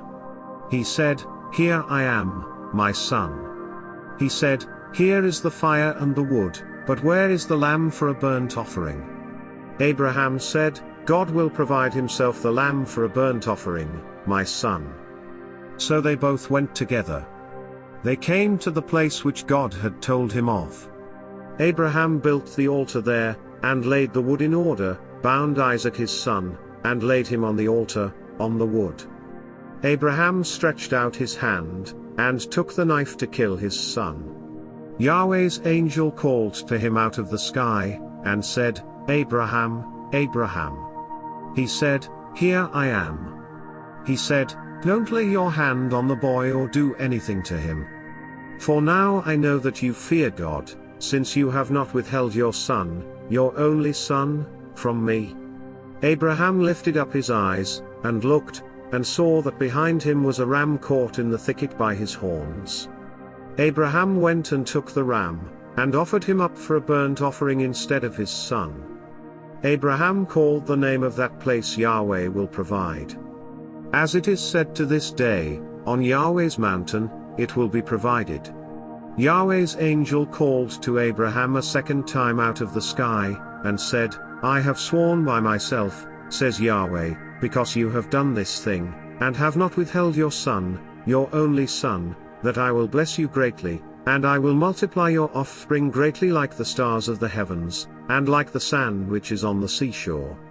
Your offspring will possess the gate of his enemies.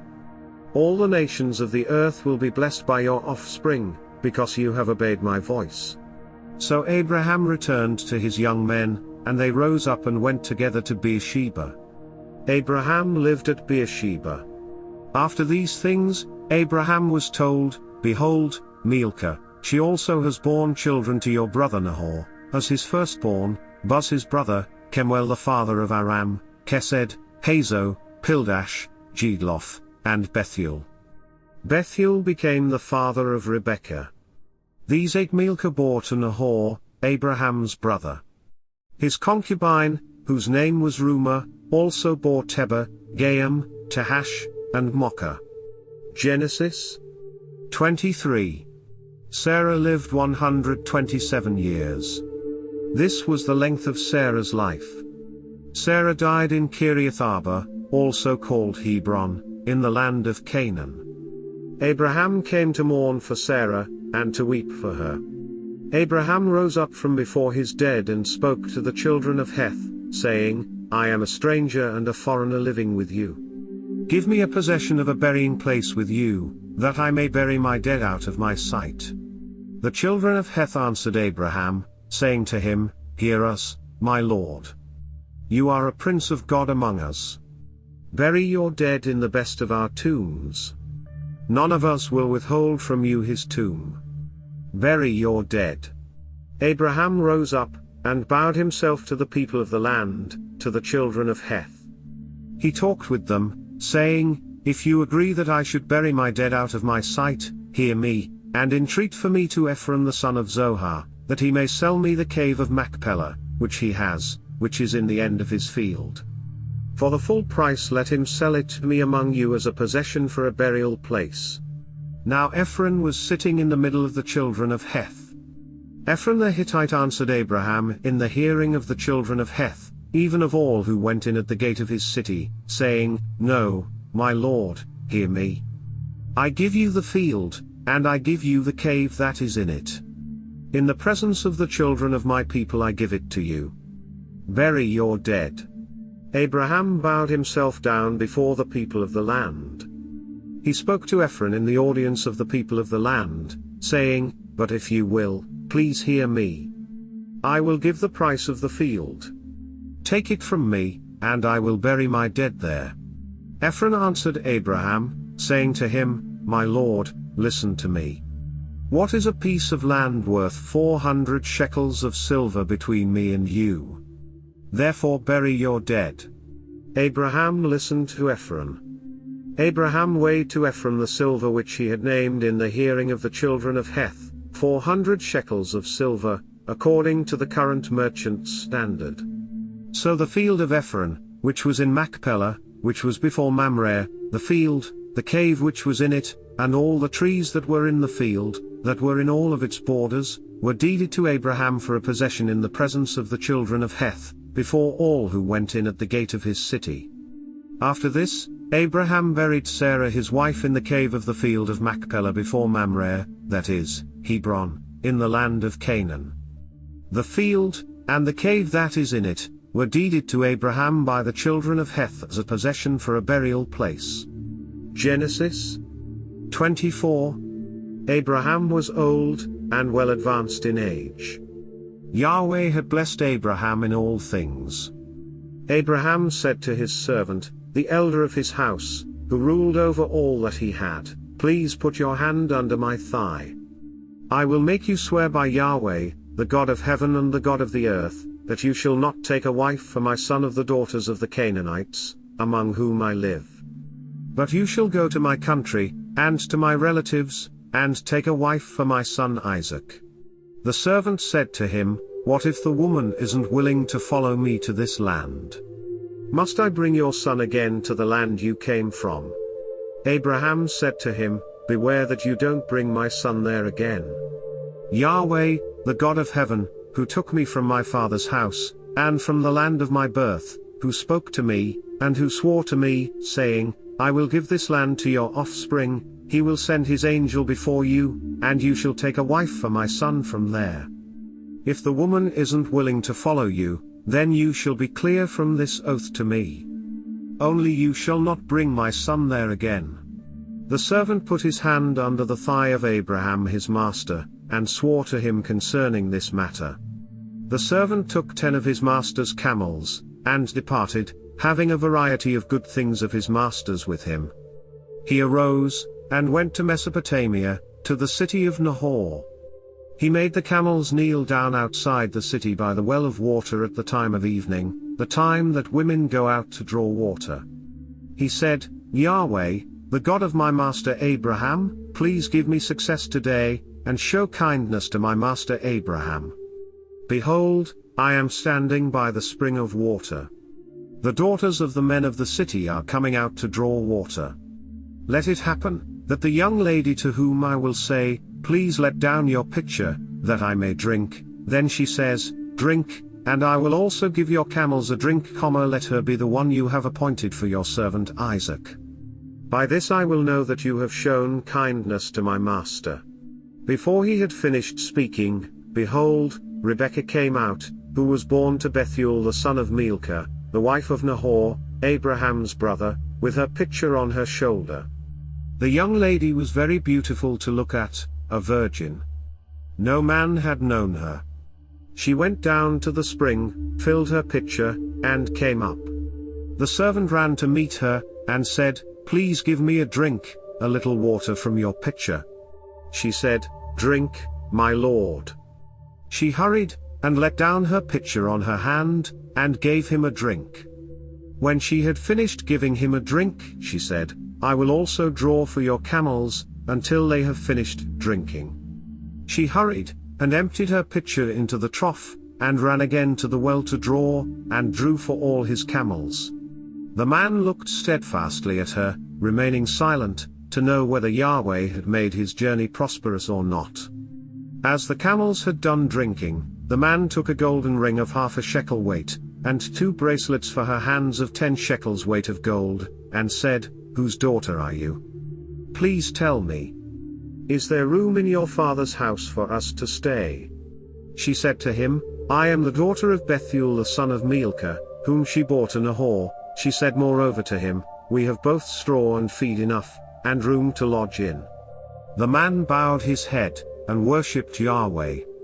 He said, "Blessed be Yahweh, the God of my master Abraham, who has not forsaken his loving kindness and his truth toward my master. As for me, Yahweh has led me on the way to the house of my master's relatives." The young lady ran, and told her mother's house about these words. Rebekah had a brother, and his name was Laban.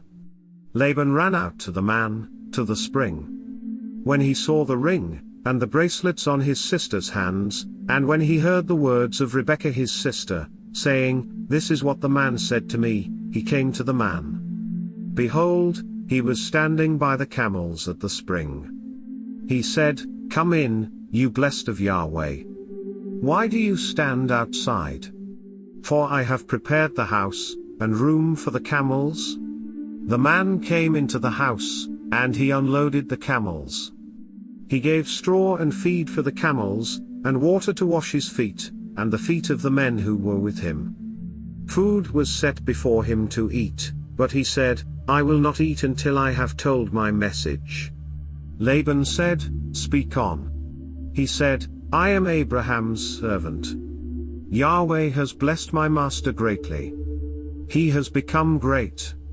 Yahweh has given him flocks and herds, silver and gold, male servants and female servants, and camels and donkeys. Sarah, my master's wife, bore a son to my master when she was old. He has given all that he has to him.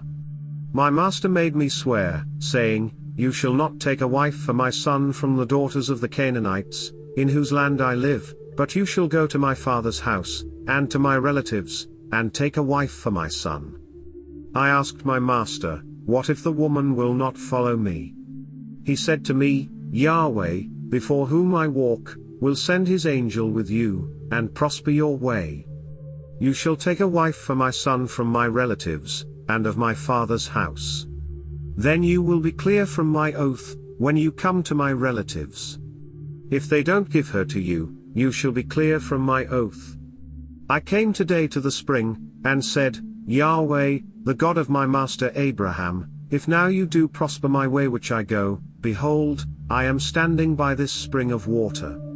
Let it happen, that the maiden who comes out to draw, to whom I will say, Please give me a little water from your pitcher to drink, then she tells me, Drink, and I will also draw for your camels, let her be the woman whom Yahweh has appointed for my master's son.'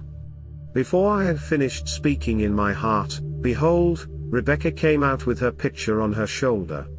She went down to the spring, and drew. I said to her, Please let me drink. She hurried and let down her pitcher from her shoulder, and said, Drink, and I will also give your camels a drink. So I drank, and she also gave the camels a drink. I asked her, and said, Whose daughter are you? She said, The daughter of Bethuel, Nahor's son, whom Milcah bore to him.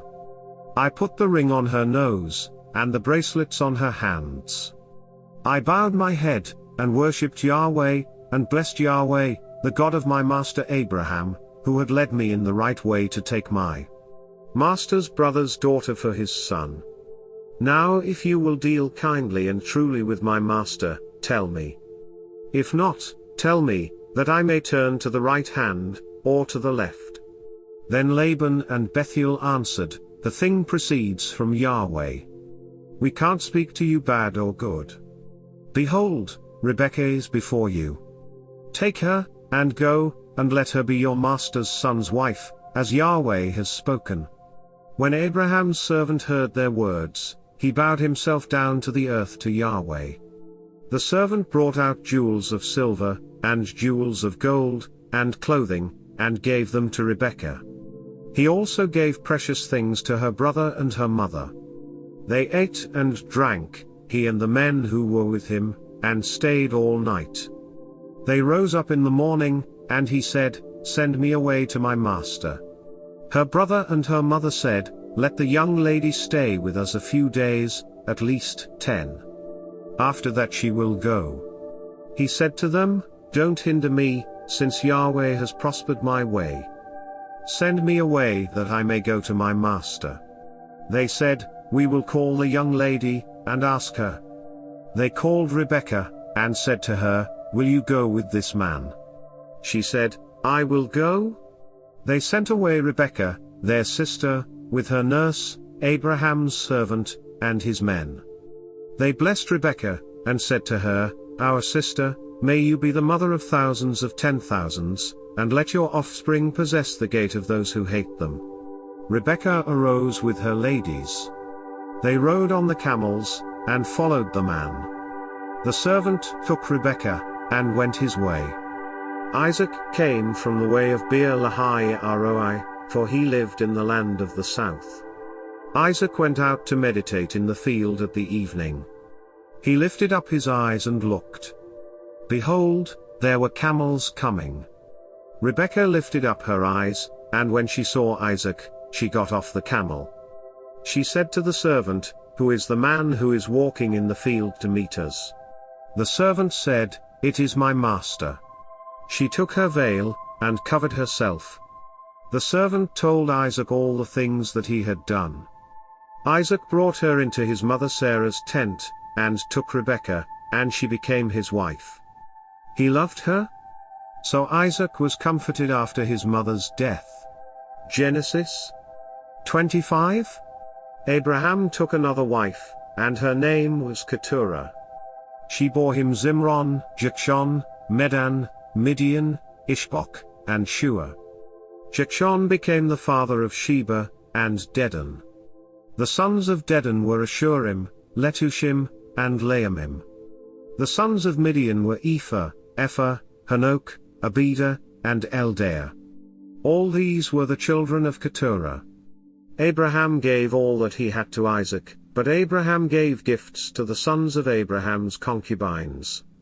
While he still lived, he sent them away from Isaac his son, eastward, to the east country.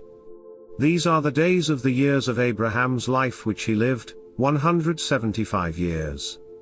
Abraham gave up his spirit, and died at a good old age, an old man, and full of years, and was gathered to his people.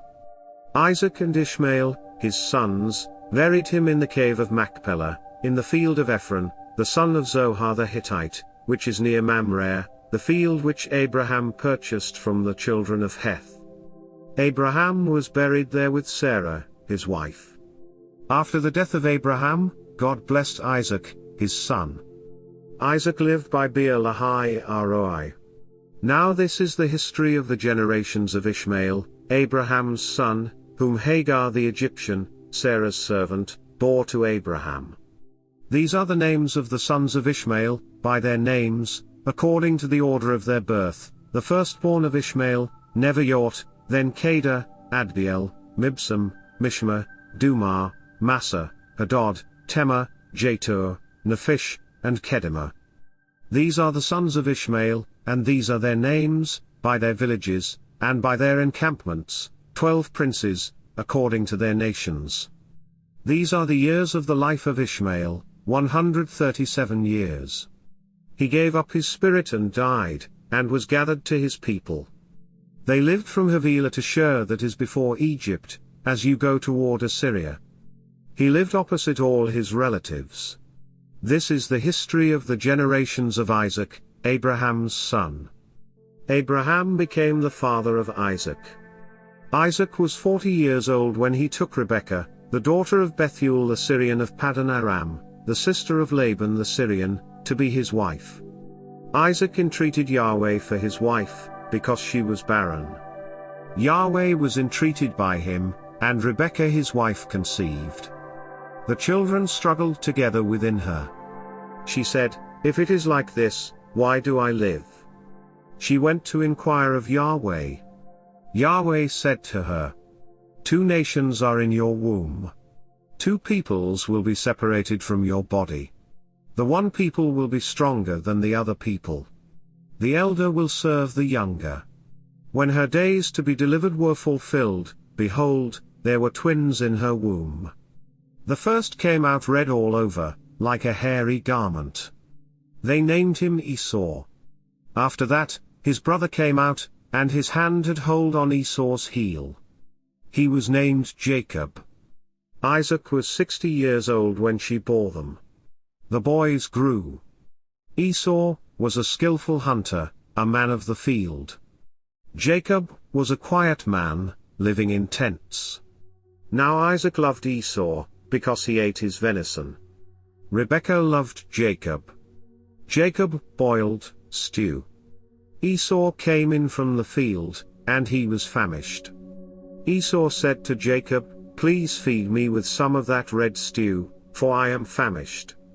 Therefore his name was called Edom. Jacob said, "First, sell me your birthright." Esau said, "Behold, I am about to die. What good is the birthright to me?" Jacob said, "Swear to me first." He swore to him. He sold his birthright to Jacob. Jacob gave Esau bread and lentil stew. He ate and drank, rose up, and went his way. So Esau despised his birthright. Genesis 26.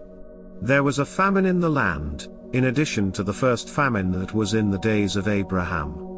Isaac went to Abimelech, king of the Philistines, to Gerar. Yahweh appeared to him, and said, "Don't go down into Egypt. Live in the land I will tell you about. Live in this land, and I will be with you, and will bless you.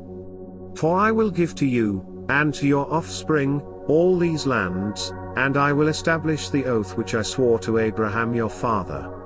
I will multiply your offspring as the stars of the sky, and will give all these lands to your offspring. In your offspring all the nations of the earth will be blessed, because Abraham obeyed my voice, and kept my requirements, my commandments, my statutes, and my laws." Isaac lived in Gerar. The men of the place asked him about his wife.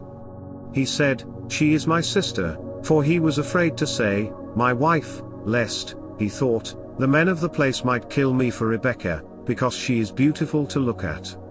When he had been there a long time, Abimelech king of the Philistines looked out at a window, and saw, and, behold, Isaac was caressing Rebekah, his wife. Abimelech called Isaac, and said, "Behold, surely she is your wife. Why did you say, 'She is my sister'?" Isaac said to him, "Because I said, lest I die because of her." Abimelech said, "What is this you have done to us? One of the people might easily have lain with your wife, and you would have brought guilt on us." Abimelech commanded all the people, saying, "He who touches this man or his wife will surely be put to death." Isaac sowed in that land, and reaped in the same year 100 times what he planted. Yahweh blessed him. The man grew great, and grew more and more until he became very great. He had possessions of flocks, possessions of herds, and a great household. The Philistines envied him. Now all the wells which his father's servants had dug in the days of Abraham his father, the Philistines had stopped, and filled with earth. Abimelech said to Isaac, "Go away from us, for you are much mightier than we." Isaac departed from there, encamped in the valley of Gerar, and lived there. Isaac dug again the wells of water, which they had dug in the days of Abraham his father, for the Philistines had stopped them after the death of Abraham. He called their names after the names by which his father had called them. Isaac's servants dug in the valley, and found there a well of flowing water. The herdsmen of Gerar argued with Isaac's herdsmen, saying, the water is ours. So he called the name of the well Esek, because they contended with him. They dug another well, and they argued over that, also. So he called its name Sitnah. He left that place, and dug another well. They didn't argue over that one. So he called it Rehoboth. He said, "For now Yahweh has made room for us, and we will be fruitful in the land." He went up from there to Beersheba. Yahweh appeared to him the same night, and said, "I am the God of Abraham your father.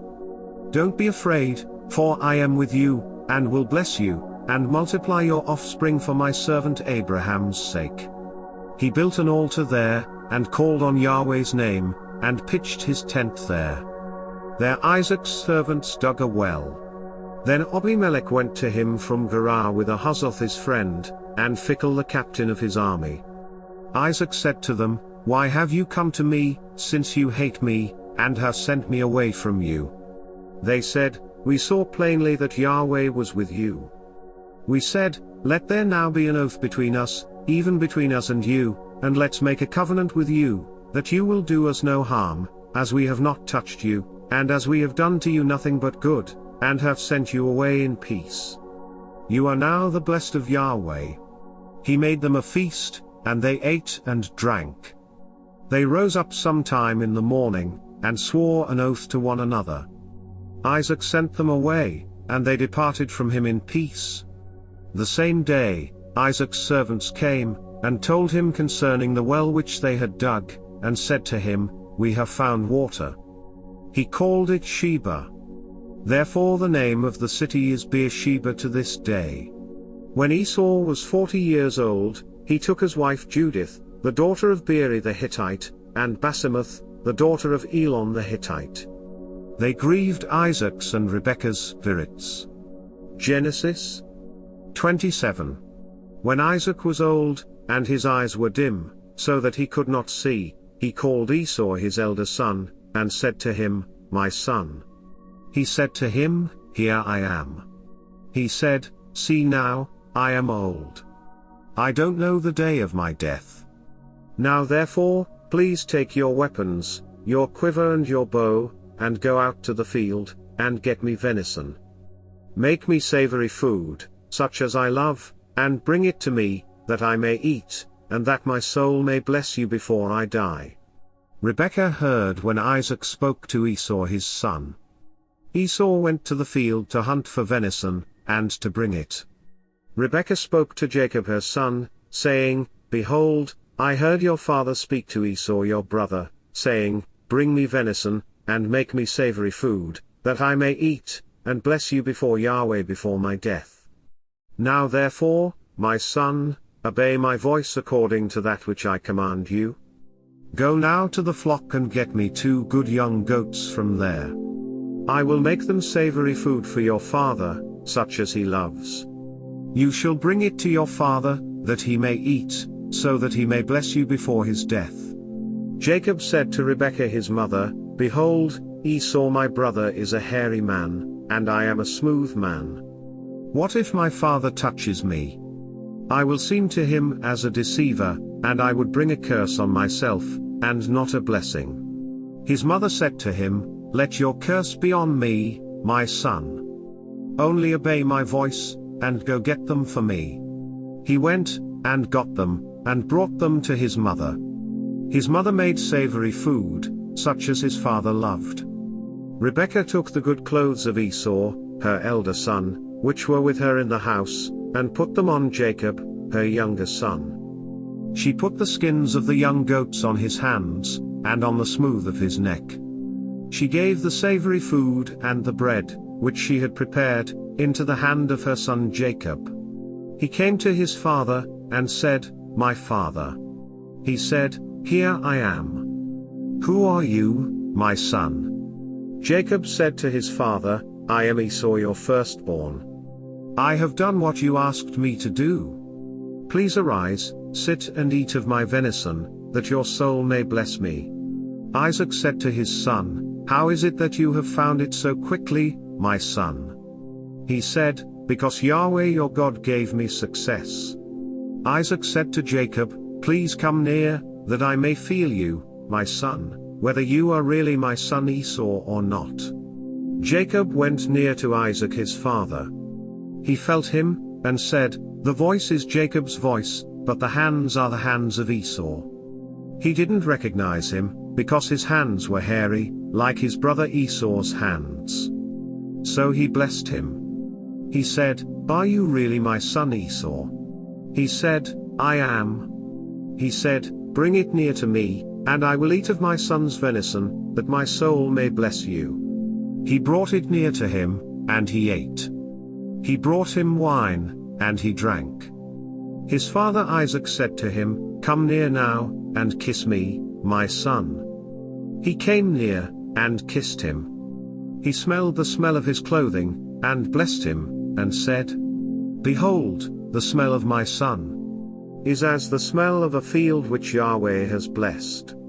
God give you of the dew of the sky, of the fatness of the earth, and plenty of grain and new wine. Let peoples serve you, and nations bow down to you. Be lord over your brothers. Let your mother's sons bow down to you. Cursed be everyone who curses you. Blessed be everyone who blesses you. As soon as Isaac had finished blessing Jacob, and Jacob had just gone out from the presence of Isaac his father, Esau his brother came in from his hunting. He also made savory food, and brought it to his father. He said to his father, Let my father arise, and eat of his son's venison, that your soul may bless me. Isaac his father said to him, Who are you? He said, I am your son, your firstborn, Esau. Isaac trembled violently, and said, Who, then, is he who has taken venison, and brought it to me, and I have eaten of all before you came, and have blessed him? Yes, he will be blessed. When Esau heard the words of his father, he cried with an exceedingly great and bitter cry, and said to his father, Bless me, even me also, my father. He said, Your brother came with deceit, and has taken away your blessing. He said, Isn't he rightly named Jacob? For he has supplanted me these 2 times. He took away my birthright. See, now he has taken away my blessing, he said, Haven't you reserved a blessing for me? Isaac answered Esau, Behold, I have made him your lord, and all his brothers I have given to him for servants. I have sustained him with grain and new wine. What then will I do for you, my son? Esau said to his father, Do you have just one blessing, my father? Bless me, even me also, my father. Esau lifted up his voice, and wept. Isaac his father answered him, Behold, your dwelling will be of the fatness of the earth, and of the dew of the sky from above. You will live by your sword, and you will serve your brother. It will happen, when you will break loose, that you will shake his yoke from off your neck. Esau hated Jacob, because of the blessing with which his father blessed him. Esau said in his heart, The days of mourning for my father are at hand. Then I will kill my brother Jacob. The words of Esau, her elder son, were told to Rebekah. She sent and called Jacob, her younger son, and said to him, Behold, your brother Esau comforts himself about you by planning to kill you. Now therefore, my son, obey my voice. Arise, flee to Laban, my brother, in Haran.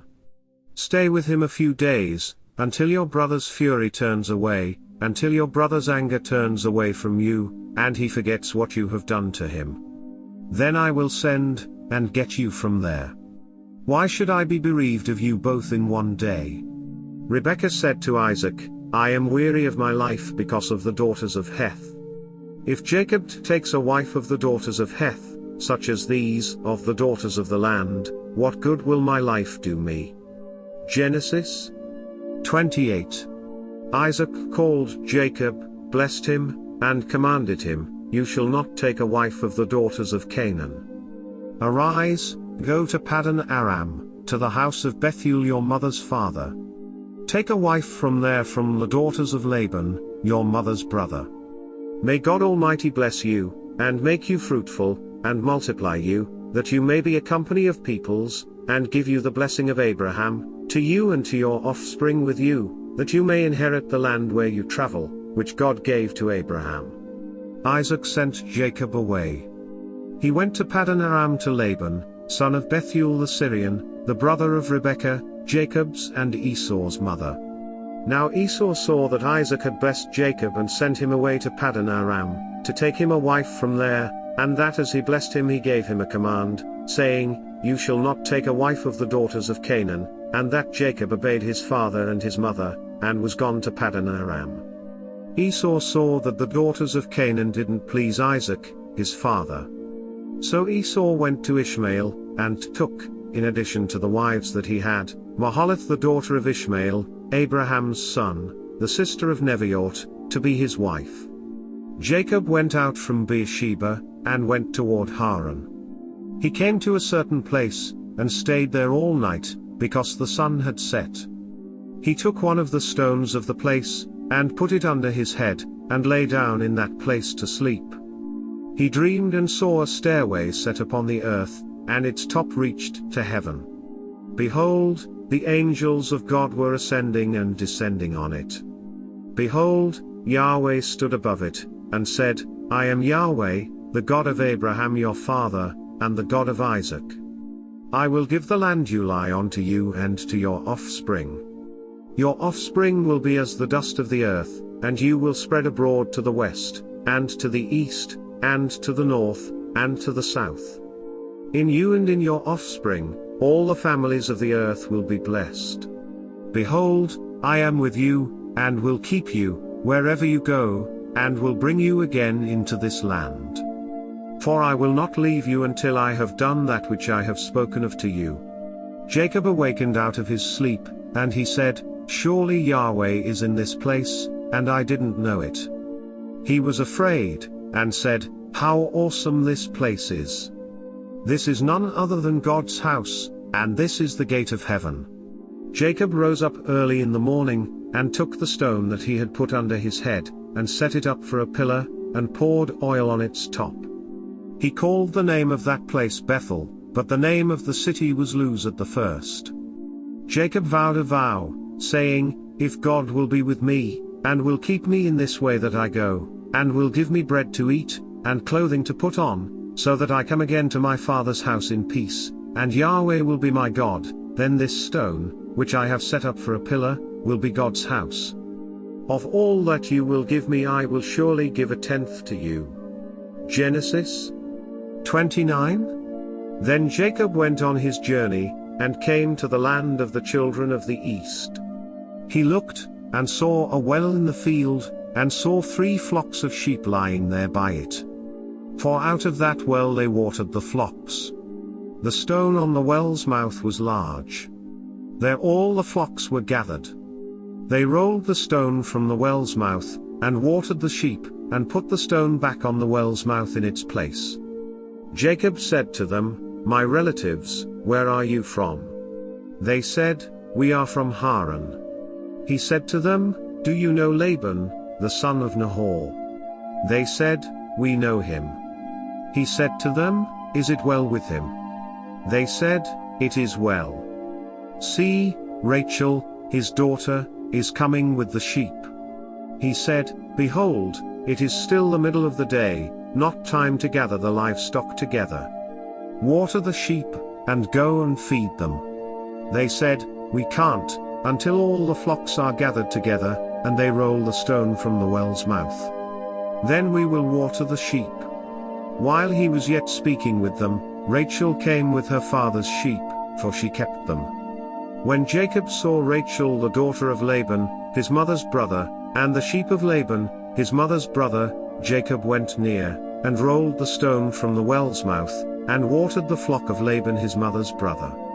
Jacob kissed Rachel, and lifted up his voice, and wept. Jacob told Rachel that he was her father's relative, and that he was Rebekah's son. She ran and told her father. When Laban heard the news of Jacob, his sister's son, he ran to meet Jacob, and embraced him, and kissed him, and brought him to his house. Jacob told Laban all these things. Laban said to him, "Surely you are my bone and my flesh." Jacob stayed with him for a month. Laban said to Jacob, "Because you are my relative, should you therefore serve me for nothing? Tell me, what will your wages be?" Laban had 2 daughters. The name of the elder was Leah, and the name of the younger was Rachel. Leah's eyes were weak, but Rachel was beautiful in form and attractive. Jacob loved Rachel. He said, "I will serve you 7 years for Rachel, your younger daughter." Laban said, "It is better that I give her to you, than that I should give her to another man. Stay with me." Jacob served 7 years for Rachel. They seemed to him but a few days, for the love he had for her. Jacob said to Laban, "Give me my wife, for my days are fulfilled, that I may go into her." Laban gathered together all the men of the place, and made a feast.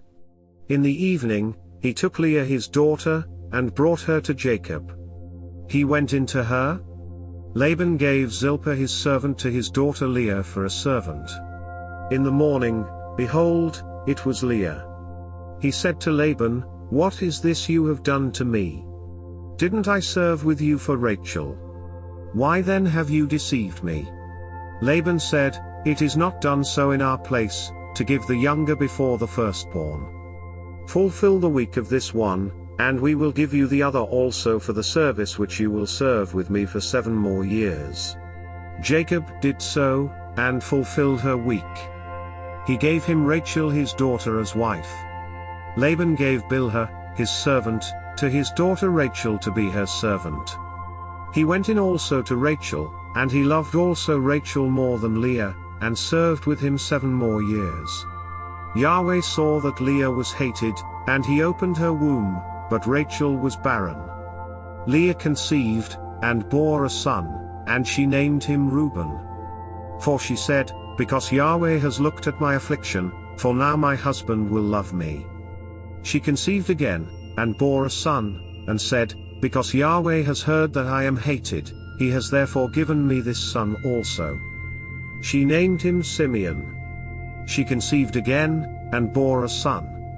She said, "Now this time my husband will be joined to me, because I have borne him 3 sons." Therefore his name was called Levi. She conceived again, and bore a son. She said, "This time I will praise Yahweh." Therefore she named him Judah. Then she stopped bearing.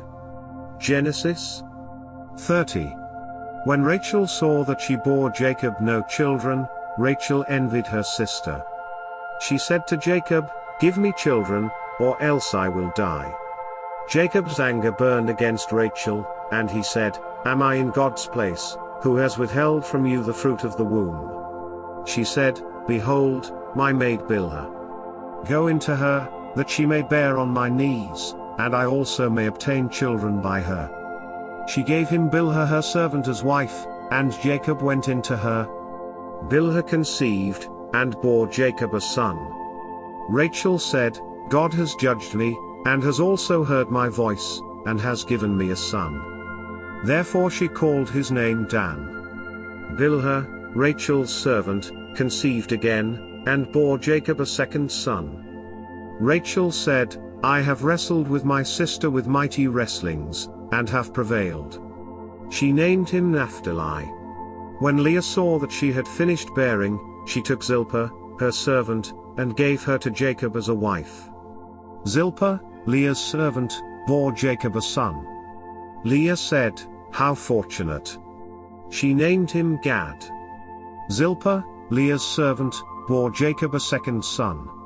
Leah said, "Happy am I, for the daughters will call me happy." She named him Asher. Reuben went in the days of wheat harvest, and found mandrakes in the field, and brought them to his mother, Leah.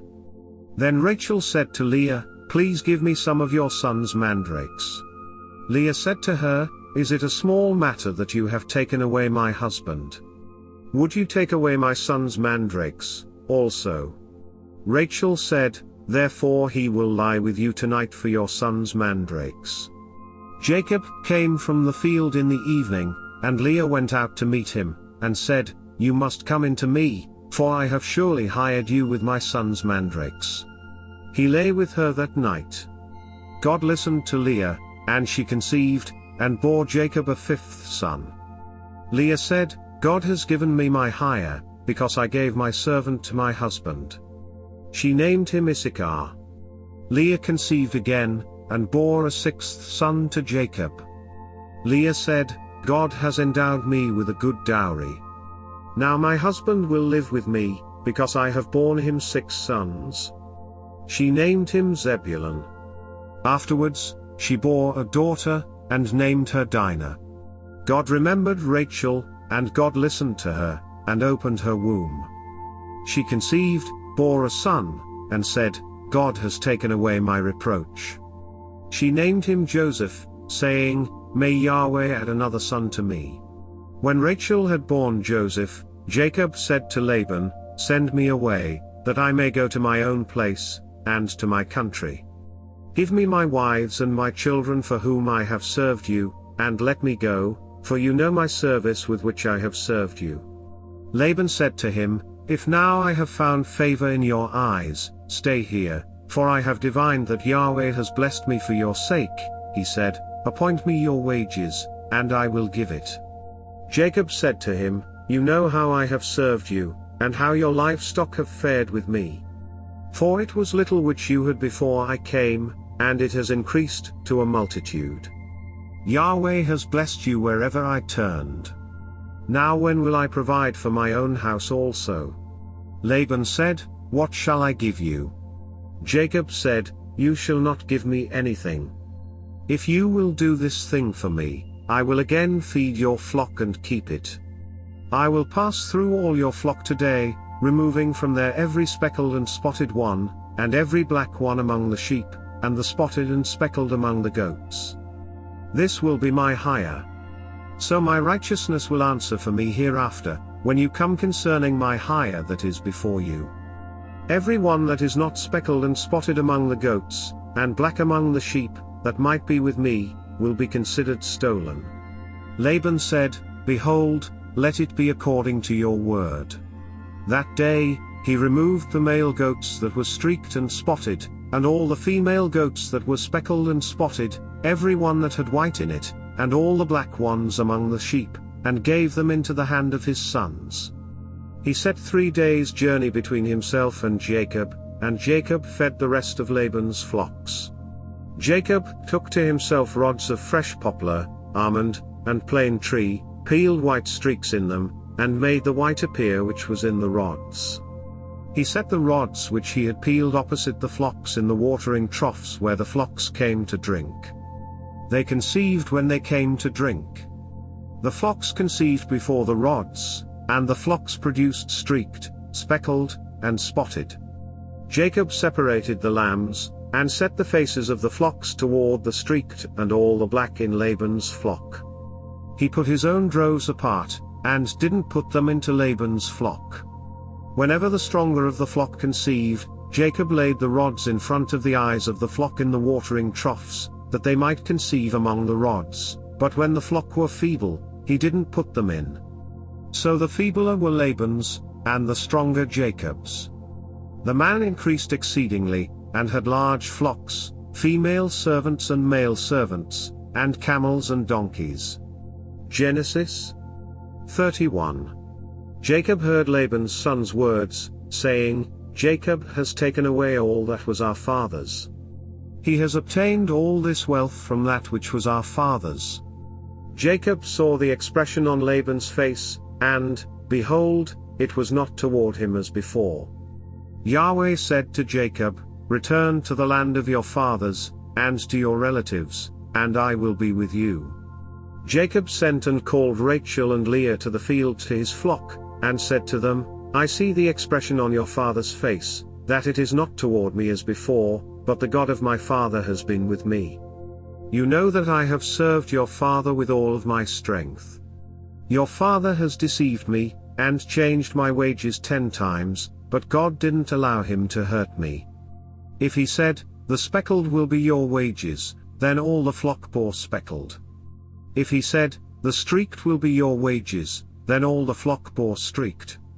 Thus God has taken away your father's livestock, and given them to me.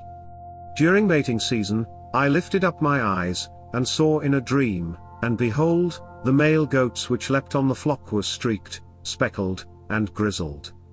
The angel of God said to me in the dream, Jacob, and I said, Here I am. He said, Now lift up your eyes, and behold, all the male goats which leap on the flock are streaked, speckled, and grizzled, for I have seen all that Laban does to you. I am the God of Bethel, where you anointed a pillar, where you vowed a vow to me. Now arise, get out from this land, and return to the land of your birth. Rachel and Leah answered him, Is there yet any portion or inheritance for us in our father's house? Aren't we considered as foreigners by him? For he has sold us, and has also used up our money. For all the riches which God has taken away from our father are ours and our children's. Now then, whatever God has said to you, do.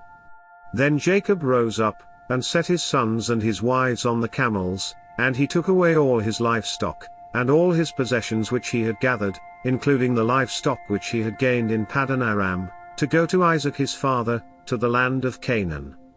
Now Laban had gone to shear his sheep, and Rachel stole the teraphim that were her father's. Jacob deceived Laban the Syrian, in that he didn't tell him that he was running away. So he fled with all that he had. He rose up, passed over the river, and set his face toward the mountain of Gilead. Laban was told on the third day that Jacob had fled.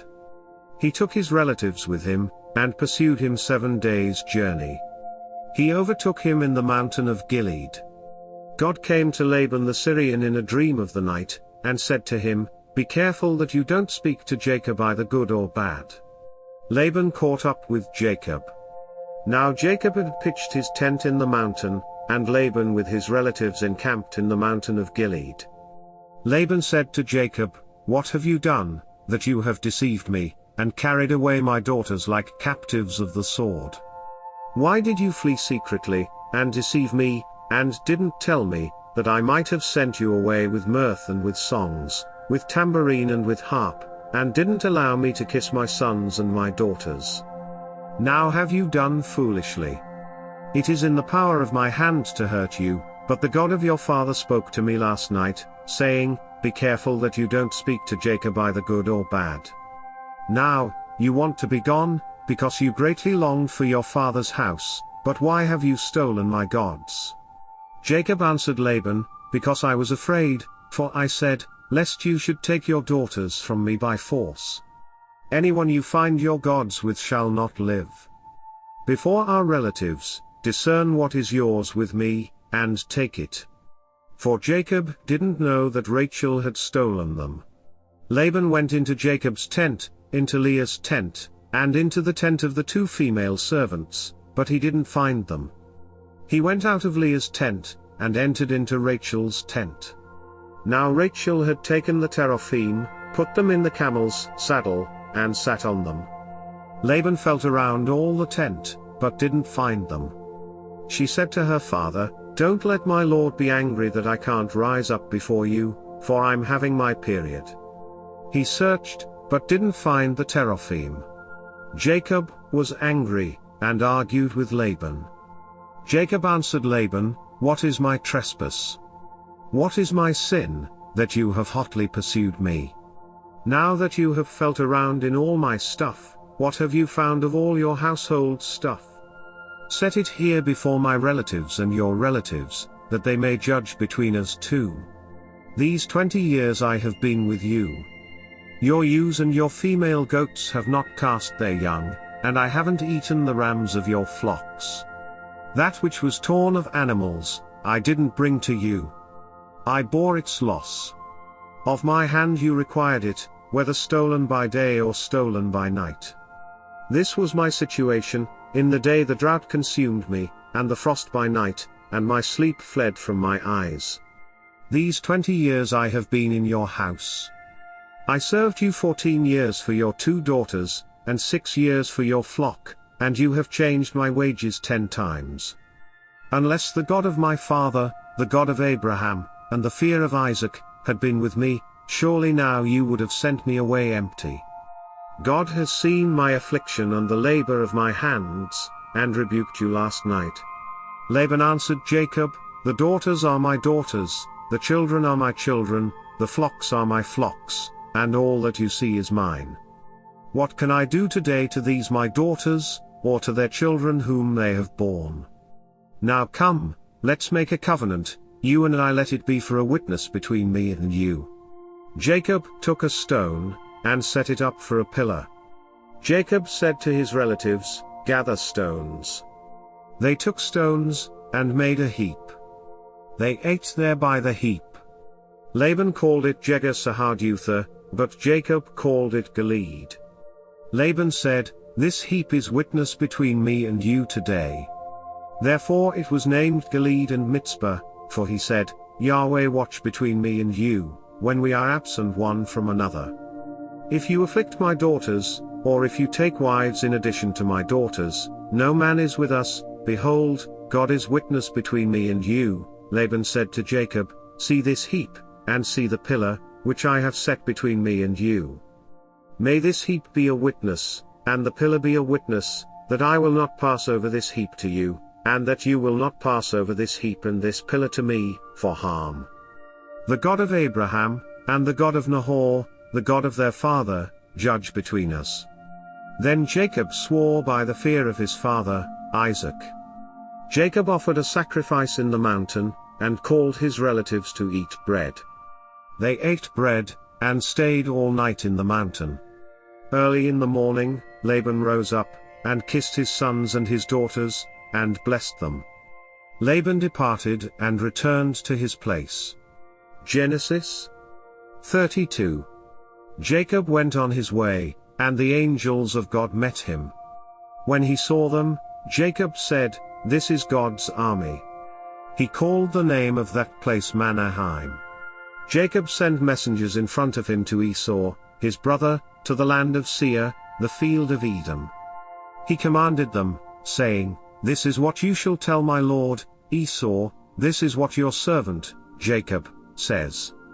I have lived as a foreigner with Laban, and stayed until now. I have cattle, donkeys, flocks, male servants, and female servants. I have sent to tell my lord, that I may find favor in your sight. The messengers returned to Jacob, saying, we came to your brother Esau. He is coming to meet you, and 400 men are with him. Then Jacob was greatly afraid and was distressed. He divided the people who were with him, along with the flocks, the herds, and the camels, into 2 companies. He said, if Esau comes to the one company, and strikes it, then the company which is left will escape. Jacob said, God of my father Abraham, and God of my father Isaac, Yahweh, who said to me, return to your country, and to your relatives, and I will do you good. I am not worthy of the least of all the loving kindnesses, and of all the truth, which you have shown to your servant, for with just my staff I crossed over this Jordan, and now I have become 2 companies.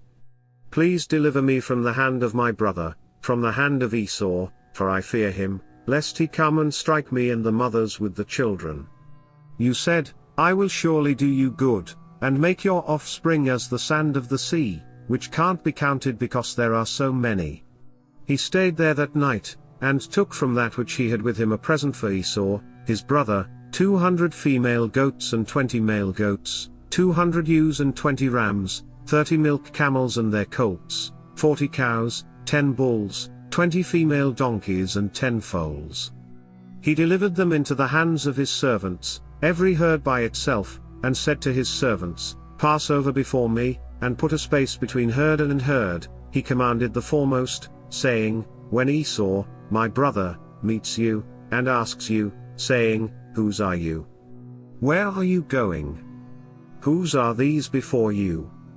Then you shall say, they are your servant, Jacob's. It is a present sent to my lord, Esau.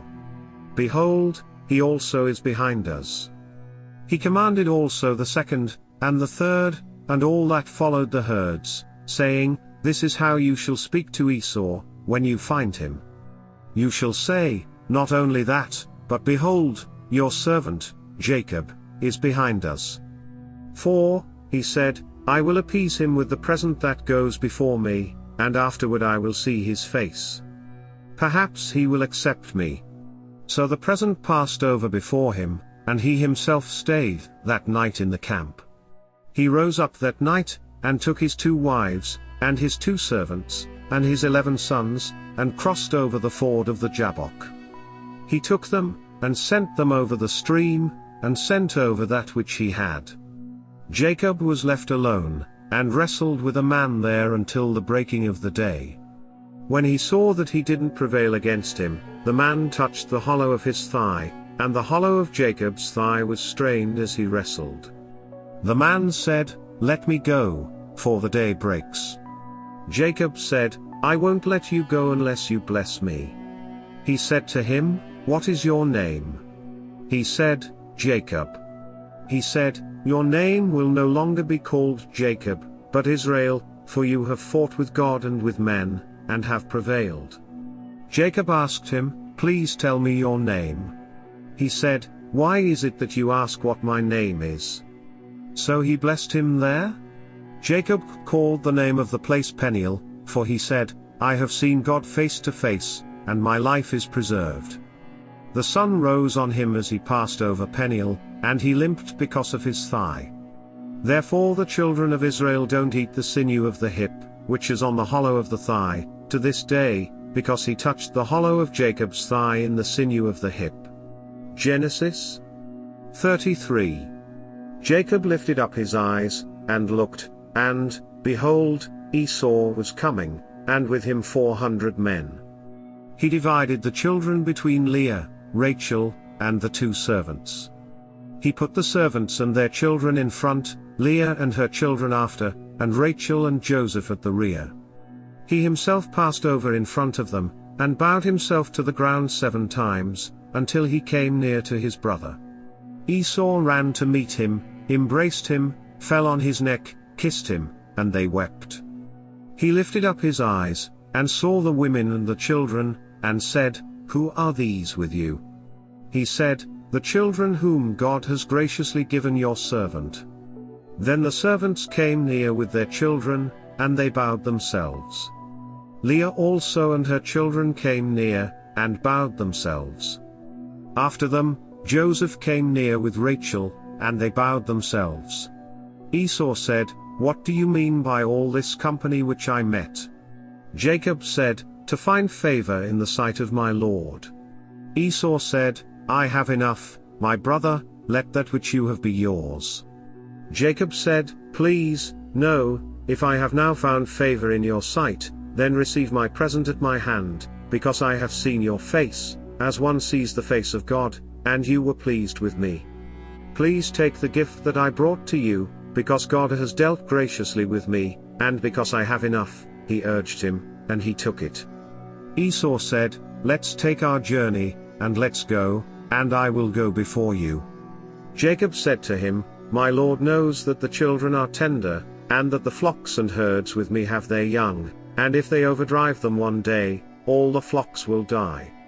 Please let my Lord pass over before his servant, and I will lead on gently, according to the pace of the livestock that are before me and according to the pace of the children, until I come to my Lord to Seir." Esau said, "Let me now leave with you some of the people who are with me." He said, "Why? Let me find favor in the sight of my Lord." So Esau returned that day on his way to Seir. Jacob traveled to Succoth, built himself a house, and made shelters for his livestock. Therefore the name of the place is called Succoth.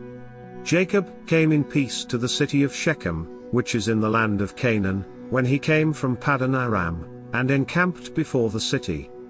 He bought the parcel of ground where he had spread his tent, at the hand of the children of Hamor, Shechem's father, for 100 pieces of money. He erected an altar there, and called it El Eloi Israel. Genesis 34. Dinah, the daughter of Leah, whom she bore to Jacob, went out to see the daughters of the land. Shechem the son of Hamor the Hivite, the prince of the land, saw her. He took her, lay with her, and humbled her. His soul joined to Dinah, the daughter of Jacob, and he loved the young lady, and spoke kindly to the young lady.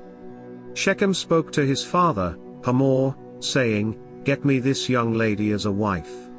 Now Jacob heard that he had defiled Dinah, his daughter, and his sons were with his livestock in the field. Jacob held his peace until they came. Hamor the father of Shechem went out to Jacob to talk with him. The sons of Jacob came in from the field when they heard it. The men were grieved, and they were very angry, because he had done folly in Israel in lying with Jacob's daughter, a thing that ought not to be done. Hamor talked with them, saying, "The soul of my son, Shechem, longs for your daughter. Please give her to him as a wife. Make marriages with us. Give your daughters to us, and take our daughters for yourselves. You shall dwell with us, and the land will be before you. Live and trade in it, and get possessions in it." Shechem said to her father and to her brothers, "Let me find favor in your eyes, and whatever you will tell me I will give. Ask me a great amount for a dowry, and I will give whatever you ask of me, but give me the young lady as a wife." The sons of Jacob answered Shechem and Hamor his father with deceit when they spoke, because he had defiled Dinah their sister, and said to them, "We can't do this thing, to give our sister to one who is uncircumcised, for that is a reproach to us. Only on this condition will we consent to you.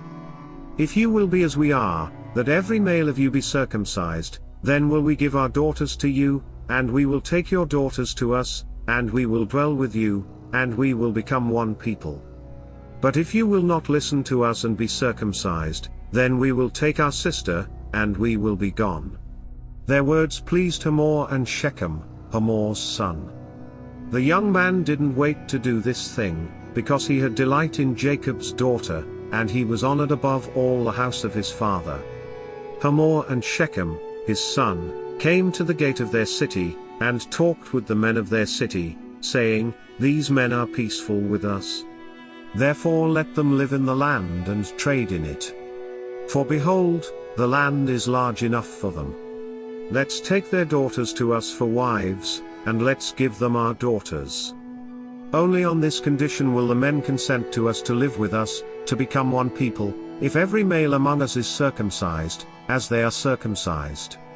Won't their livestock and their possessions and all their animals be ours?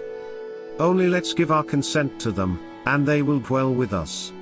All who went out of the gate of his city listened to Hamor, and to Shechem his son, and every male was circumcised, all who went out of the gate of his city.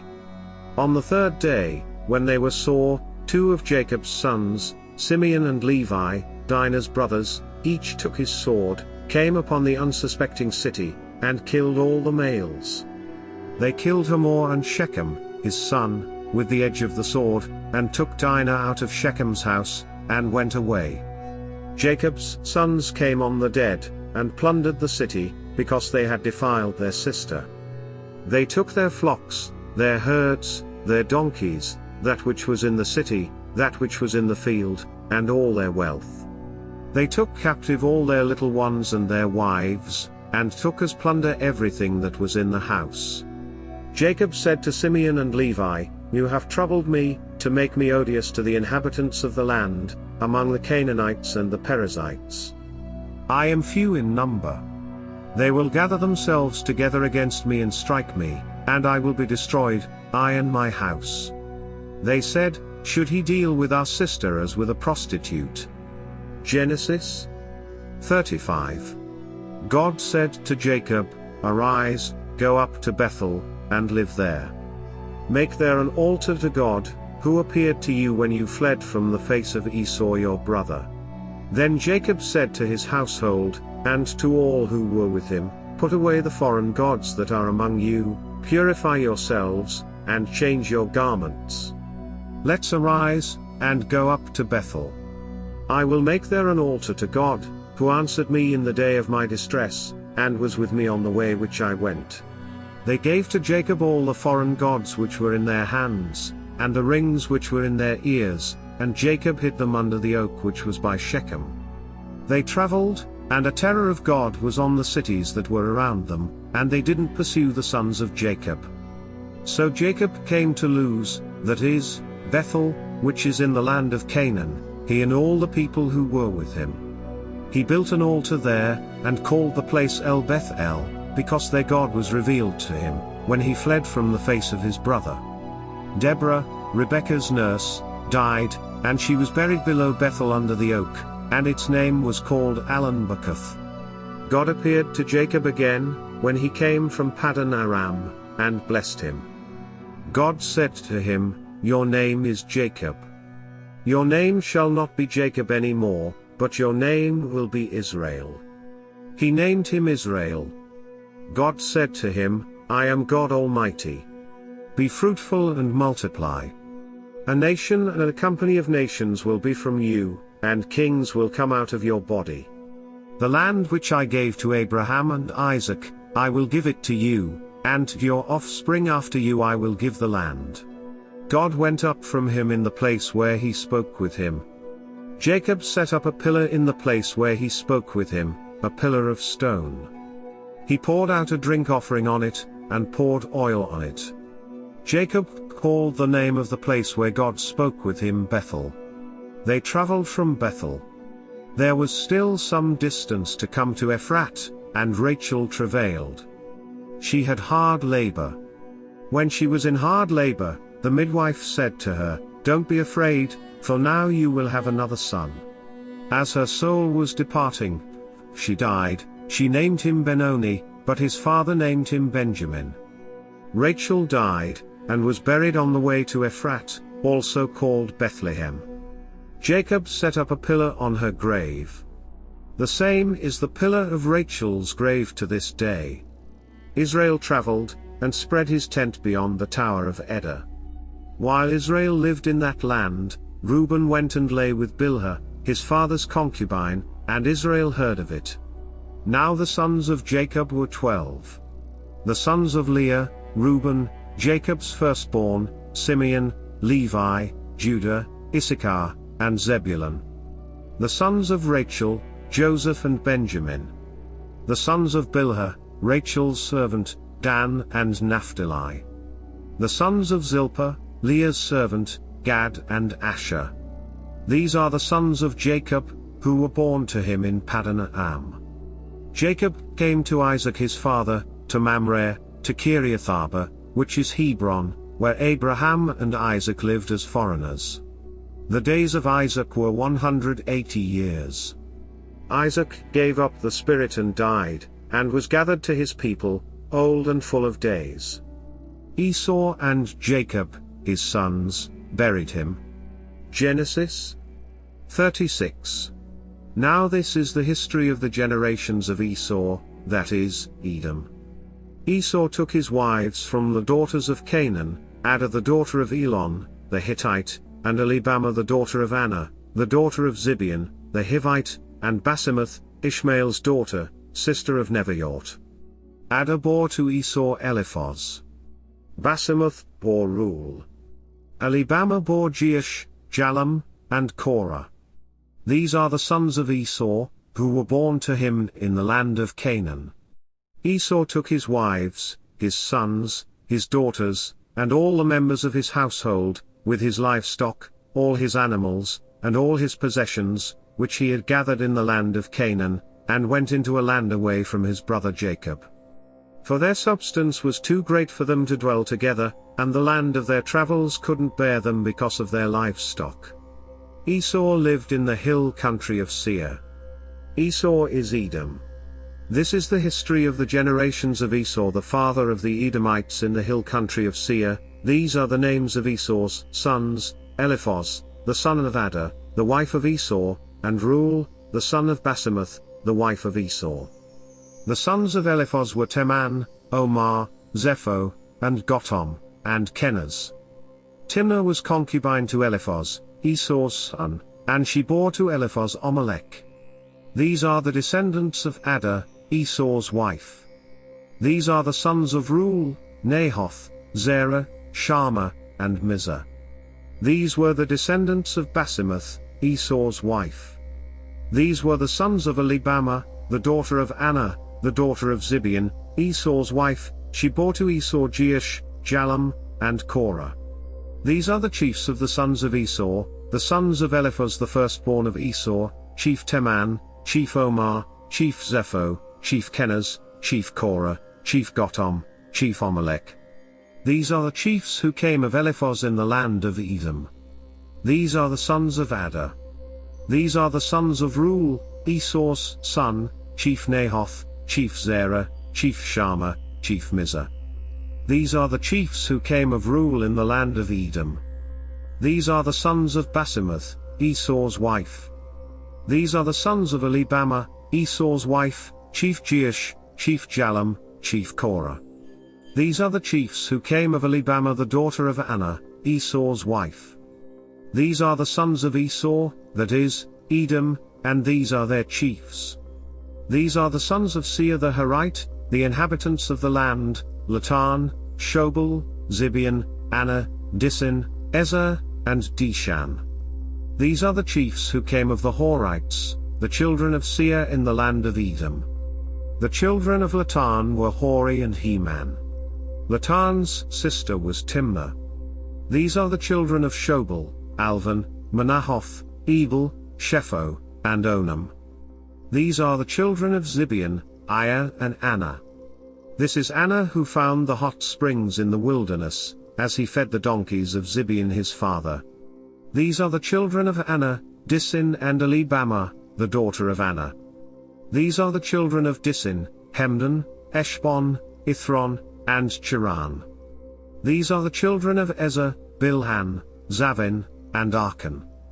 These are the children of Dishan, Uz and Aaron. These are the chiefs who came of the Horites, chief Latan, chief Shobal, chief Zibeon, chief Anna, chief Disin, chief Ezer, and chief Dishan. These are the chiefs who came of the Horites, according to their chiefs in the land of Seir. These are the kings who reigned in the land of Edom, before any king reigned over the children of Israel. Bela, the son of Beor, reigned in Edom. The name of his city was Dinhabah. Bela died, and Jobab, the son of Zerah of Bozrah, reigned in his place. Jobab died, and Husham of the land of the Temanites reigned in his place. Husham died, and Hadad, the son of Bedad, who struck Midian in the field of Moab, reigned in his place. The name of his city was Avith. Hadad died, and Samlah of Mosrekah reigned in his place. Samlah died, and Shaul of Rehoboth by the river, reigned in his place. Shaul died, and Baal-Hanan the son of Achbor reigned in his place. Baal-Hanan the son of Achbor died, and Hadar reigned in his place. The name of his city was Por. His wife's name was Mehetabel, the daughter of Matred, the daughter of Metzahab.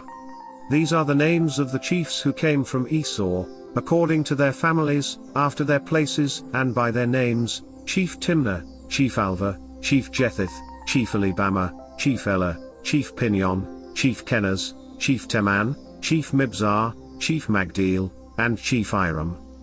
These are the chiefs of Edom, according to their habitations in the land of their possession. This is Esau, the father of the Edomites. Genesis 37. Jacob lived in the land of his father's travels, in the land of Canaan. This is the history of the generations of Jacob.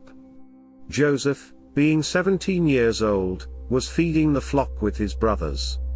He was a boy with the sons of Bilhah and Zilpah, his father's wives. Joseph brought an evil report of them to their father. Now Israel loved Joseph more than all his children, because he was the son of his old age, and he made him a tunic of many colors.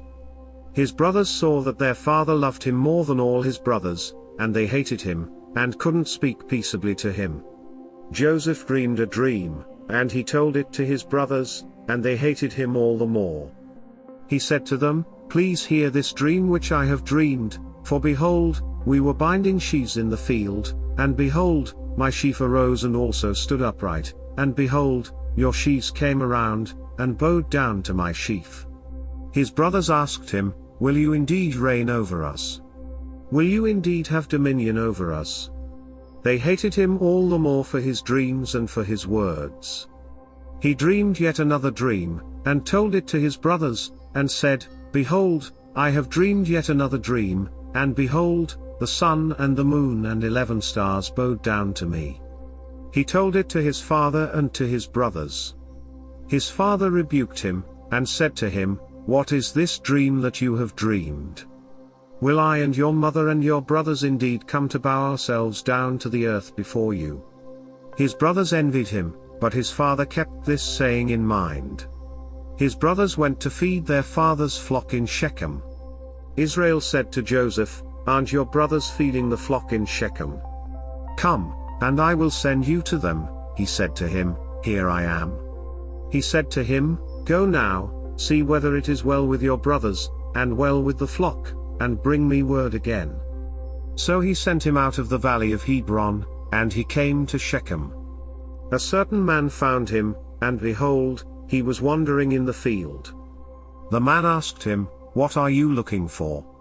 He said, "I am looking for my brothers. Tell me, please, where they are feeding the flock." The man said, "They have left here, for I heard them say, 'Let's go to Dothan.'" Joseph went after his brothers, and found them in Dothan.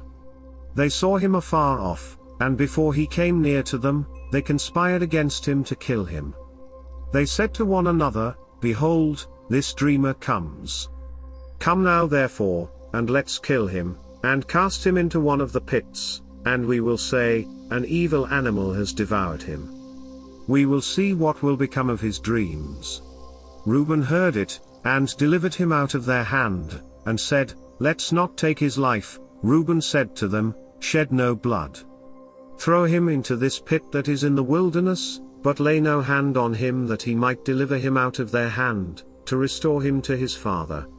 When Joseph came to his brothers, they stripped Joseph of his tunic, the tunic of many colors that was on him, and they took him, and threw him into the pit. The pit was empty. There was no water in it. They sat down to eat bread, and they lifted up their eyes and looked, and saw a caravan of Ishmaelites was coming from Gilead, with their camels bearing spices and balm and myrrh, going to carry it down to Egypt. Judah said to his brothers, "What profit is it if we kill our brother and conceal his blood? Come, and let's sell him to the Ishmaelites, and not let our hand be on him, for he is our brother, our flesh." His brothers listened to him. Midianites who were merchants passed by, and they drew and lifted up Joseph out of the pit, and sold Joseph to the Ishmaelites for 20 pieces of silver. The merchants brought Joseph into Egypt. Reuben returned to the pit, and saw that Joseph wasn't in the pit, and he tore his clothes.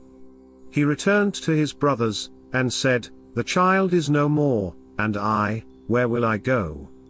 They took Joseph's tunic, and killed a male goat, and dipped the tunic in the blood. They took the tunic of many colors, and they brought it to their father, and said, "We have found this. Examine it, now, and see if it is your son's tunic or not." He recognized it, and said, "It is my son's tunic. An evil animal has devoured him. Joseph is without doubt torn in pieces." Jacob tore his clothes, and put sackcloth on his waist, and mourned for his son many days. All his sons and all his daughters rose up to comfort him, but he refused to be comforted. He said, "For I will go down to Sheol to my son, mourning." His father wept for him. The Midianites sold him into Egypt to Potiphar, an officer of Pharaoh's, the captain of the guard. Genesis 38. At that time, Judah went down from his brothers, and visited a certain Adullamite, whose name was Hirah. There, Judah saw the daughter of a certain Canaanite man named Shua. He took her, and went into her. She conceived, and bore a son, and he named him She conceived again, and bore a son, and she named him Onan. She yet again bore a son, and named him Shelah. He was at Chezib when she bore him. Judah took a wife for his firstborn, and her name was Tamar. Judah's firstborn, was wicked in Yahweh's sight. So Yahweh killed him.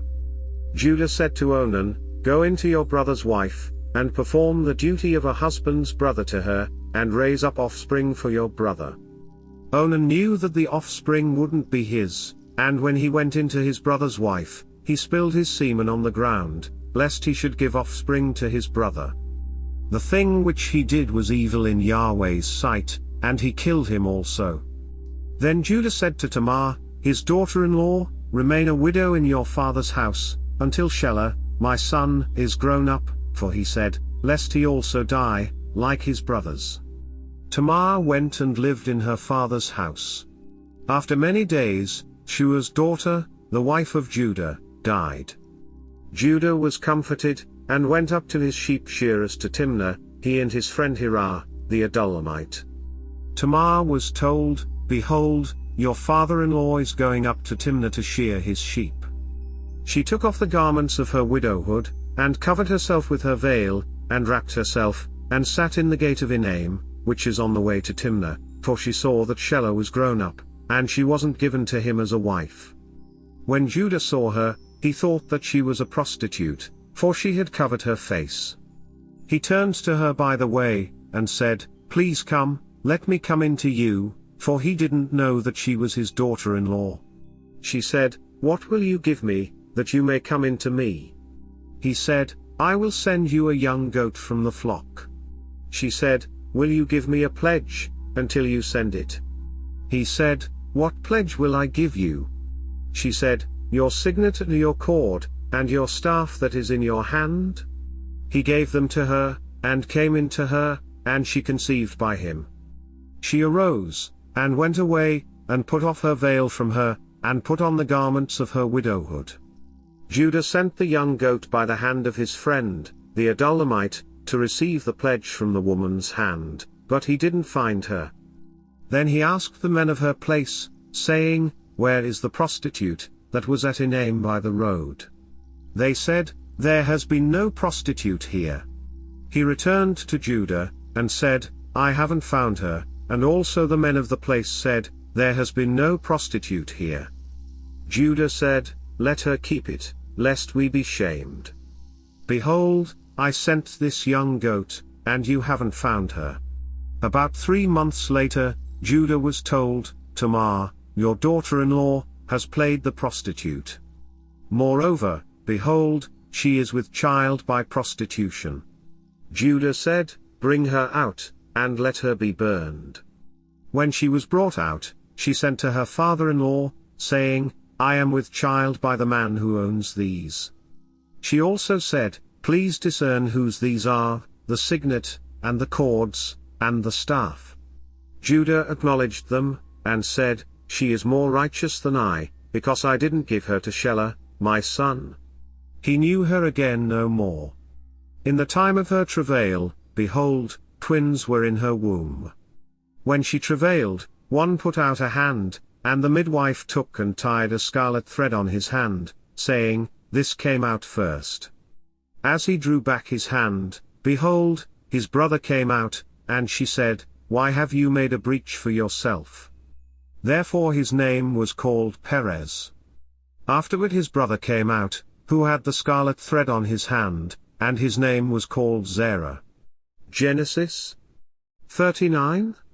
Joseph was brought down to Egypt.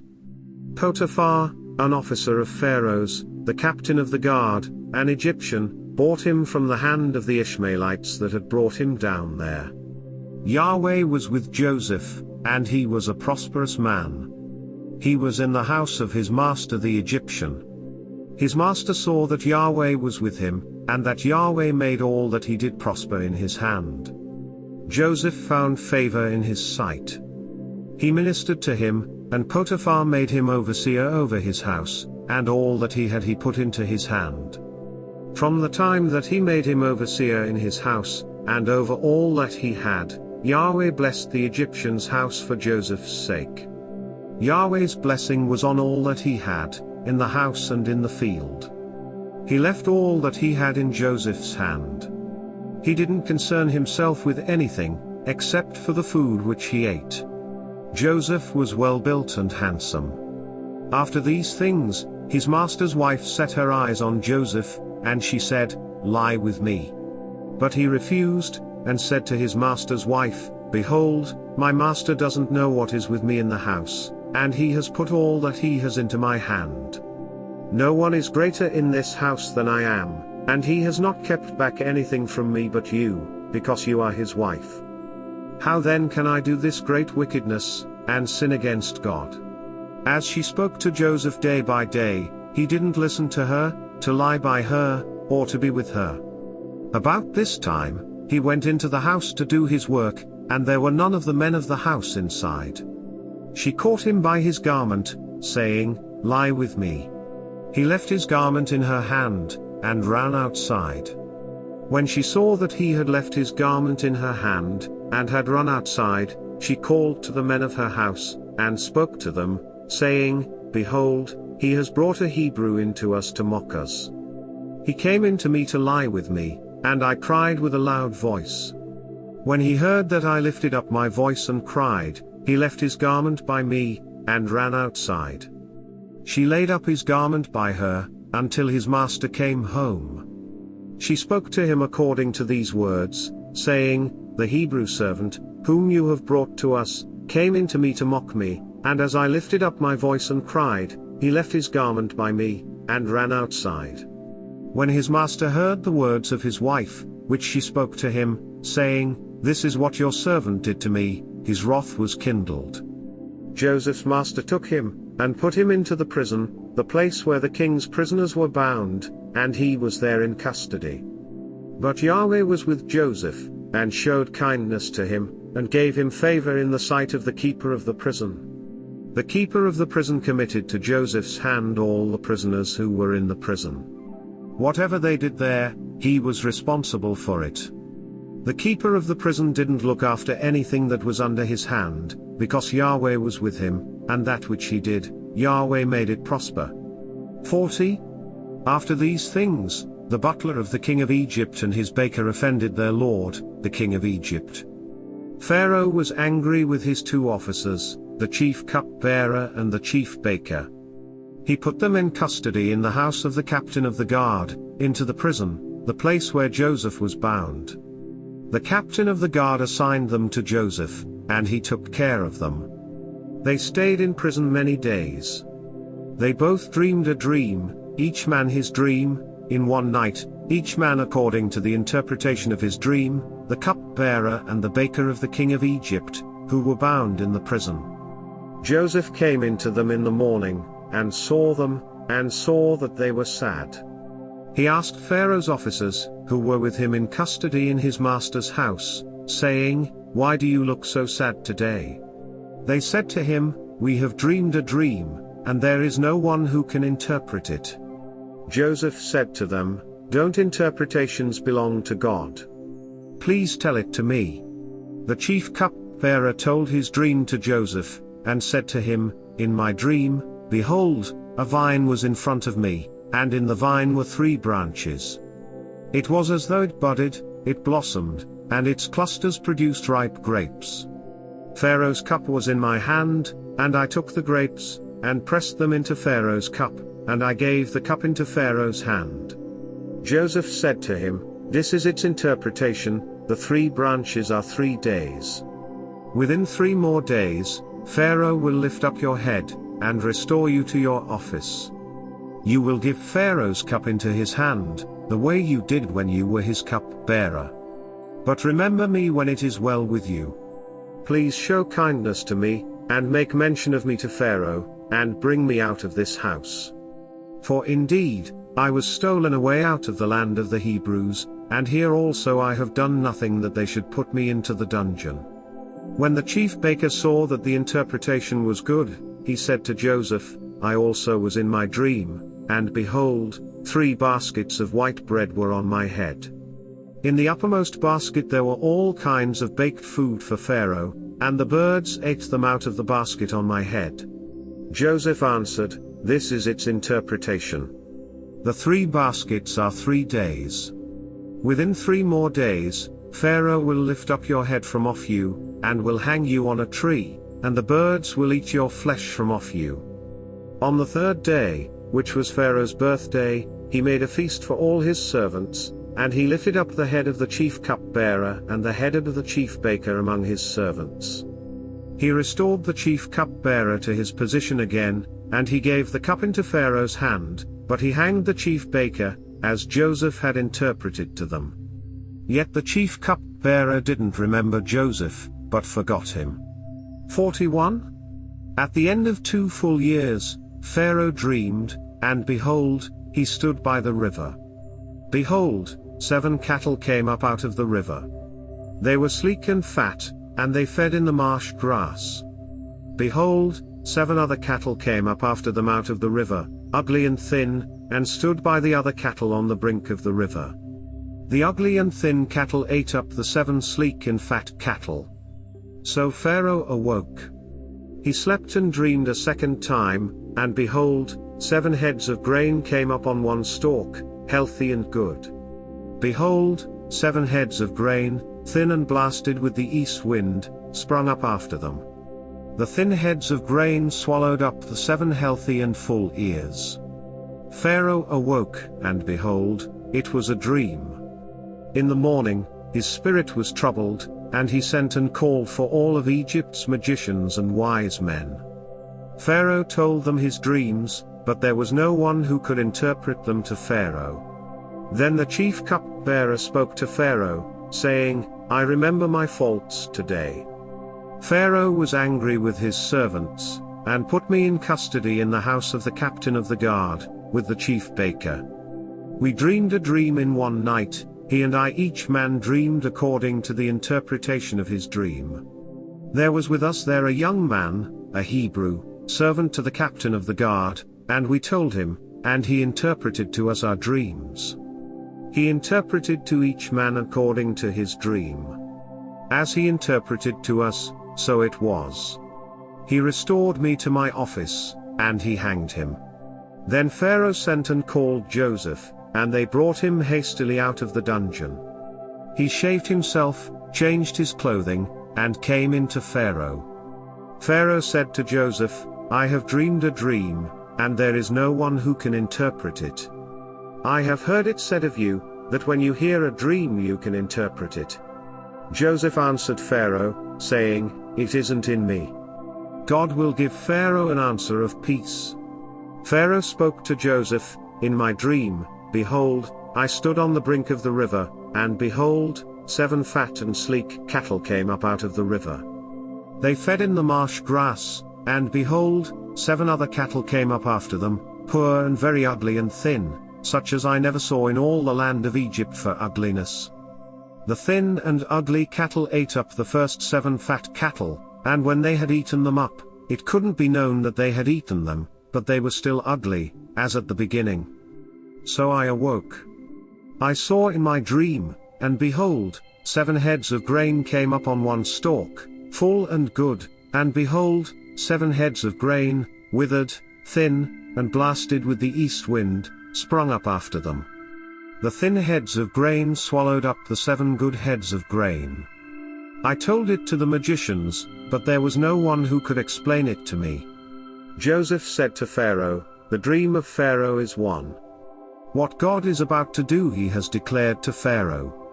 The 7 good cattle are 7 years, and the 7 good heads of grain are 7 years. The dream is one.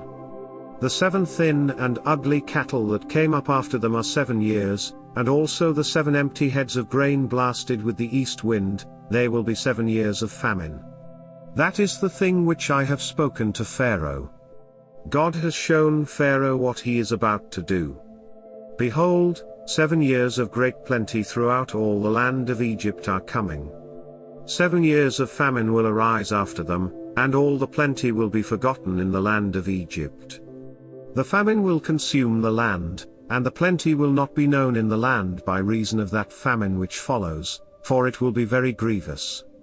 The dream was doubled to Pharaoh, because the thing is established by God, and God will shortly bring it to pass. Now therefore let Pharaoh look for a discreet and wise man, and set him over the land of Egypt. Let Pharaoh do this, and let him appoint overseers over the land, and take up the 5th part of the land of Egypt's produce in the 7 plenteous years. Let them gather all the food of these good years that come, and store grain under the hand of Pharaoh for food in the cities, and let them keep it. The food will be to supply the land against the 7 years of famine, which will be in the land of Egypt, so that the land will not perish through the famine. The thing was good in the eyes of Pharaoh, and in the eyes of all his servants. Pharaoh said to his servants, "Can we find such a one as this, a man in whom is the Spirit of God?"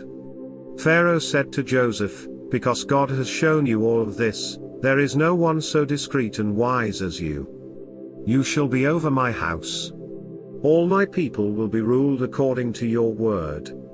Only in the throne I will be greater than you." Pharaoh said to Joseph, "Behold, I have set you over all the land of Egypt."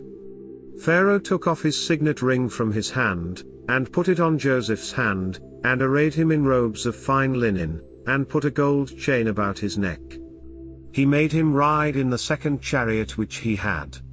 They cried before him, "Bow the knee." He set him over all the land of Egypt. Pharaoh said to Joseph, "I am Pharaoh. Without you, no man shall lift up his hand or his foot in all the land of Egypt." Pharaoh called Joseph's name Zaphnath-Paaneah. He gave him Asenath, the daughter of Potiphar, a priest of On, as a wife. Joseph went out over the land of Egypt. Joseph was 30 years old when he stood before Pharaoh, king of Egypt. Joseph went out from the presence of Pharaoh, and went throughout all the land of Egypt. In the 7 plenteous years the earth produced abundantly.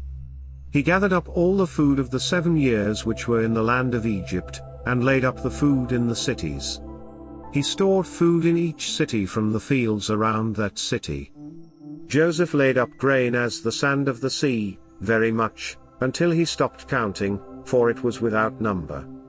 To Joseph were born 2 sons before the year of famine came, whom Asenath, the daughter of Potiphar, a priest of On, bore to him. Joseph called the name of the firstborn Manasseh, for, he said, "God has made me forget all my toil, and all my father's house." The name of the second, he called Ephraim, for God has made me fruitful in the land of my affliction. The 7 years of plenty, that were in the land of Egypt, came to an end. The 7 years of famine began to come, just as Joseph had said.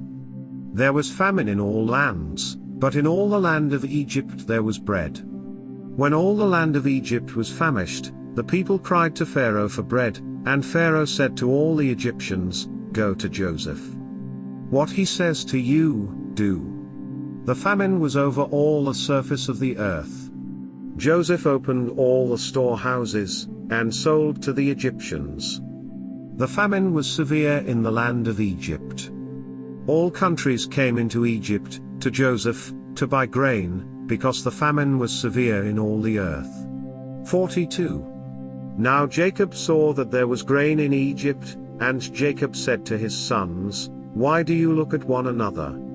He said, "Behold, I have heard that there is grain in Egypt. Go down there, and buy for us from there, so that we may live, and not die." Joseph's 10 brothers went down to buy grain from Egypt. But Jacob didn't send Benjamin, Joseph's brother, with his brothers, for he said, lest perhaps harm happen to him. The sons of Israel came to buy among those who came, for the famine was in the land of Canaan. Joseph was the governor over the land. It was he who sold to all the people of the land. Joseph's brothers came, and bowed themselves down to him with their faces to the earth. Joseph saw his brothers, and he recognized them, but acted like a stranger to them, and spoke roughly with them. He said to them, "Where did you come from?" They said, "From the land of Canaan, to buy food." Joseph recognized his brothers, but they didn't recognize him. Joseph remembered the dreams which he dreamed about them, and said to them, "You are spies? You have come to see the nakedness of the land." They said to him, "No, my lord, but your servants have come to buy food." We are all one man's sons, we are honest men. Your servants are not spies. He said to them, No, but you have come to see the nakedness of the land. They said, We, your servants, are 12 brothers, the sons of one man in the land of Canaan, and behold, the youngest is today with our father, and one is no more. Joseph said to them, It is like I told you, saying, You are spies? By this you shall be tested. By the life of Pharaoh, you shall not go out from here, unless your youngest brother comes here. Send one of you, and let him get your brother, and you shall be bound, that your words may be tested, whether there is truth in you, or else by the life of Pharaoh surely you are spies. He put them all together into custody for 3 days. Joseph said to them the third day, Do this, and live, for I fear God. If you are honest men, then let one of your brothers be bound in your prison, but you go, carry grain for the famine of your houses. Bring your youngest brother to me, so will your words be verified, and you won't die. They did so. They said to one another, We are certainly guilty concerning our brother, in that we saw the distress of his soul, when he begged us, and we wouldn't listen. Therefore this distress has come upon us. Reuben answered them, saying, Didn't I tell you, saying, Don't sin against the child, and you wouldn't listen. Therefore also, behold, his blood is required. They didn't know that Joseph understood them, for there was an interpreter between them. He turned himself away from them, and wept. Then he returned to them, and spoke to them, and took Simeon from among them, and bound him before their eyes. Then Joseph gave a command to fill their bags with grain, and to restore each man's money into his sack, and to give them food for the way. So it was done to them. They loaded their donkeys with their grain, and departed from there. As one of them opened his sack to give his donkey food in the lodging place, he saw his money. Behold, it was in the mouth of his sack. He said to his brothers, My money is restored. Behold, it is in my sack. Their hearts failed them, and they turned trembling to one another, saying, What is this that God has done to us? They came to Jacob their father, to the land of Canaan, and told him all that had happened to them, saying, The man, the lord of the land, spoke roughly with us, and took us for spies of the country. We said to him, We are honest men. We are no spies. We are 12 brothers, sons of our father, one is no more, and the youngest is today with our father in the land of Canaan. The man, the lord of the land, said to us, By this I will know that you are honest men. Leave one of your brothers with me, and take grain for the famine of your houses, and go your way. Bring your youngest brother to me. Then I will know that you are not spies, but that you are honest men. So I will deliver your brother to you, and you shall trade in the land. As they emptied their sacks, behold, each man's bundle of money was in his sack. When they and their father saw their bundles of money, they were afraid. Jacob, their father, said to them, You have bereaved me of my children. Joseph is no more, Simeon is no more, and you want to take Benjamin away. All these things are against me. Reuben spoke to his father, saying, Kill my 2 sons, if I don't bring him to you. Entrust him to my care, and I will bring him to you again. He said, My son shall not go down with you, for his brother is dead, and he only is left. If harm happens to him along the way in which you go, then you will bring down my gray hairs with sorrow to Sheol. 43. The famine was severe in the land. When they had eaten up the grain which they had brought out of Egypt, their father said to them, Go again, buy us a little more food. Judah spoke to him, saying, The man solemnly warned us, saying, You shall not see my face, unless your brother is with you. If you'll send our brother with us, we'll go down and buy you food, but if you don't send him, we won't go down, for the man said to us, You shall not see my face, unless your brother is with you. Israel said, Why did you treat me so badly, telling the man that you had another brother? They said, The man asked directly concerning ourselves, and concerning our relatives, saying, Is your father still alive? Have you another brother? We just answered his questions. Is there any way we could know that he would say, Bring your brother down? Judah said to Israel, his father, Send the boy with me, and we'll get up and go, so that we may live, and not die, both we, and you, and also our little ones. I'll be collateral for him. From my hand will you require him? If I don't bring him to you, and set him before you, then let me bear the blame forever, for if we hadn't delayed, surely we would have returned a second time by now. Their father, Israel, said to them, If it must be so, then do this, take from the choice fruits of the land in your bags, and carry down a present for the man, a little balm, a little honey, spices and myrrh, nuts, and almonds, and take double money in your hand, and take back the money that was returned in the mouth of your sacks. Perhaps it was an oversight. Take your brother also, get up, and return to the man. May God Almighty give you mercy before the man, that he may release to you your other brother and Benjamin. If I am bereaved of my children, I am bereaved. The men took that present, and they took double money in their hand, and Benjamin, and got up, went down to Egypt, and stood before Joseph. When Joseph saw Benjamin with them, he said to the steward of his house, Bring the men into the house, and butcher an animal, and prepare, for the men will dine with me at noon. The man did as Joseph commanded, and the man brought the men to Joseph's house.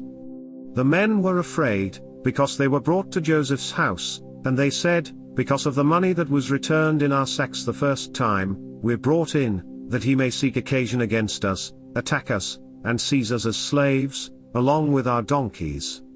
They came near to the steward of Joseph's house, and they spoke to him at the door of the house, and said, Oh, my lord, we indeed came down the first time to buy food. When we came to the lodging place, we opened our sacks, and behold, each man's money was in the mouth of his sack, our money in full weight. We have brought it back in our hand. We have brought down other money in our hand to buy food. We don't know who put our money in our sacks. He said, Peace be to you. Don't be afraid. Your God, and the God of your father, has given you treasure in your sacks. I received your money. He brought Simeon out to them. The man brought the men into Joseph's house, and gave them water, and they washed their feet. He gave their donkeys fodder. They prepared the present for Joseph's coming at noon, for they heard that they should eat bread there. When Joseph came home, they brought in the present which was in their hand into the house, and bowed themselves down to the earth before him. He asked them of their welfare, and said, Is your father well, the old man of whom you spoke? Is he yet alive? They said, Your servant, our father, is well. He is still alive. They bowed down humbly. He lifted up his eyes, and saw Benjamin, his brother, his mother's son, and said, Is this your youngest brother, of whom you spoke to me?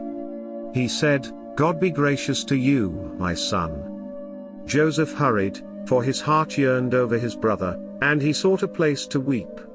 He entered into his room, and wept there. He washed his face, and came out.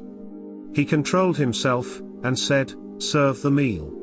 They served him by himself, and them by themselves, and the Egyptians who ate with him by themselves, because the Egyptians don't eat with the Hebrews, for that is an abomination to the Egyptians.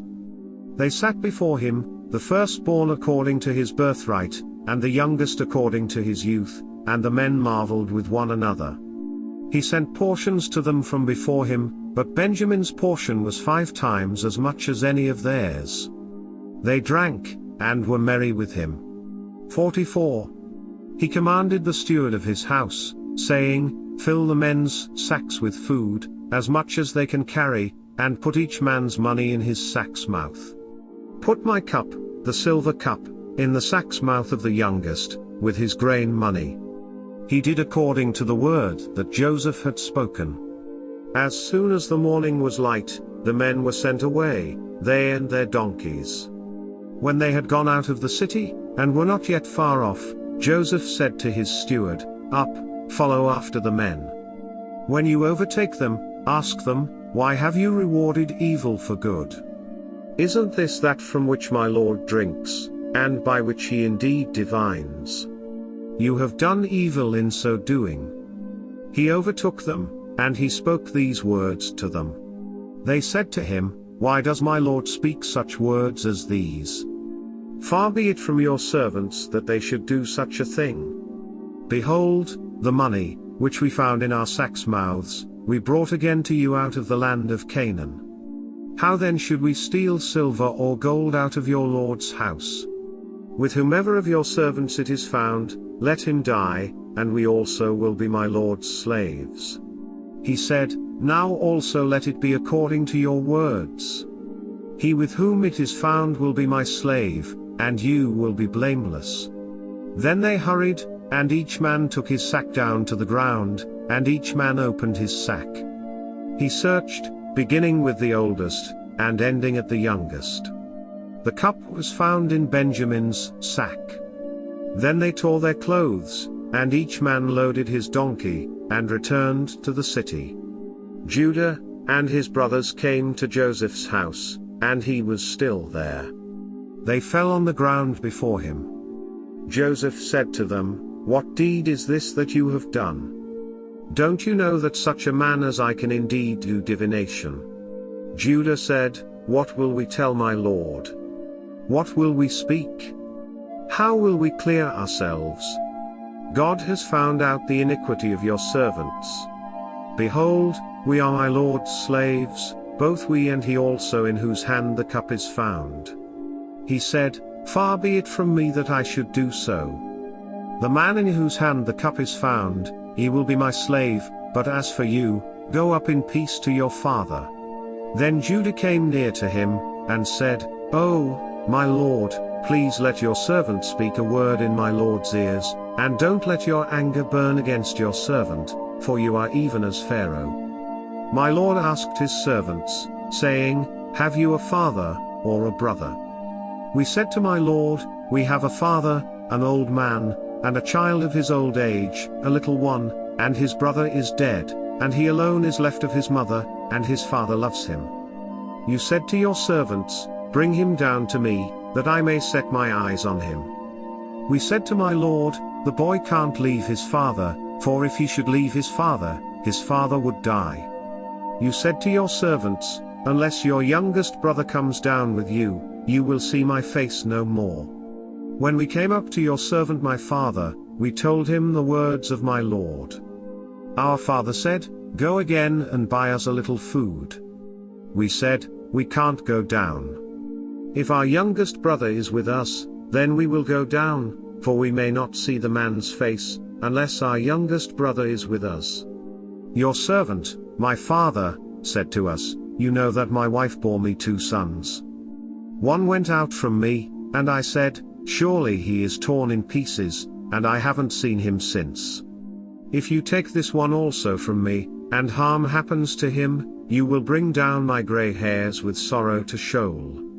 Now therefore when I come to your servant my father, and the boy is not with us, since his life is bound up in the boy's life, it will happen, when he sees that the boy is no more, that he will die.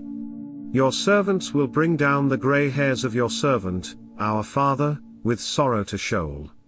For your servant became collateral for the boy to my father, saying, If I don't bring him to you, then I will bear the blame to my father forever. Now therefore, please let your servant stay instead of the boy, my Lord's slave, and let the boy go up with his brothers. For how will I go up to my father, if the boy isn't with me? Lest I see the evil that will come on my father. 45. Then Joseph couldn't control himself before all those who stood before him, and he called out, Cause everyone to go out from me. No one else stood with him, while Joseph made himself known to his brothers. He wept aloud. The Egyptians heard, and the house of Pharaoh heard. Joseph said to his brothers, I am Joseph. Does my father still live? His brothers couldn't answer him, for they were terrified at his presence. Joseph said to his brothers, "Come near to me, please." They came near. He said, "I am Joseph, your brother, whom you sold into Egypt. Now don't be grieved, nor angry with yourselves, that you sold me here, for God sent me before you to preserve life. For these 2 years the famine has been in the land, and there are yet 5 years, in which there will be no plowing and no harvest. God sent me before you to preserve for you a remnant in the earth, and to save you alive by a great deliverance. So now it wasn't you who sent me here, but God, and he has made me a father to Pharaoh, lord of all his house, and ruler over all the land of Egypt. Hurry, and go up to my father, and tell him, this is what your son Joseph says, God has made me lord of all Egypt. Come down to me. Don't wait. You shall dwell in the land of Goshen, and you will be near to me, you, your children, your children's children, your flocks, your herds, and all that you have. There I will provide for you, for there are yet 5 years of famine, lest you come to poverty, you, and your household, and all that you have. Behold, your eyes see, and the eyes of my brother Benjamin, that it is my mouth that speaks to you. You shall tell my father of all my glory in Egypt, and of all that you have seen. You shall hurry and bring my father down here. He fell on his brother Benjamin's neck and wept, and Benjamin wept on his neck. He kissed all his brothers, and wept on them. After that his brothers talked with him. The report of it was heard in Pharaoh's house, saying, Joseph's brothers have come. It pleased Pharaoh well, and his servants. Pharaoh said to Joseph, Tell your brothers, do this, load your animals, and go, travel to the land of Canaan. Take your father and your households, and come to me, and I will give you the good of the land of Egypt, and you will eat the fat of the land. Now you are commanded to do this, take wagons out of the land of Egypt for your little ones, and for your wives, and bring your father, and come. Also, don't concern yourselves about your belongings, for the good of all the land of Egypt is yours. The sons of Israel did so. Joseph gave them wagons, according to the commandment of Pharaoh, and gave them provision for the way. He gave each one of them changes of clothing, but to Benjamin he gave 300 pieces of silver and 5 changes of clothing. He sent the following to his father, 10 donkeys loaded with the good things of Egypt, and 10 female donkeys loaded with grain and bread and provision for his father by the way. So he sent his brothers away, and they departed. He said to them, See that you don't quarrel on the way. They went up out of Egypt, and came into the land of Canaan, to Jacob their father. They told him, saying, Joseph is still alive, and he is ruler over all the land of Egypt. His heart fainted, for he didn't believe them. They told him all the words of Joseph, which he had said to them. When he saw the wagons which Joseph had sent to carry him, the spirit of Jacob, their father, revived. Israel said, It is enough. Joseph my son is still alive. I will go and see him before I die. 46. Israel traveled with all that he had, and came to Beersheba, and offered sacrifices to the God of his father, Isaac. God spoke to Israel in the visions of the night, and said, Jacob, Jacob. He said, Here I am.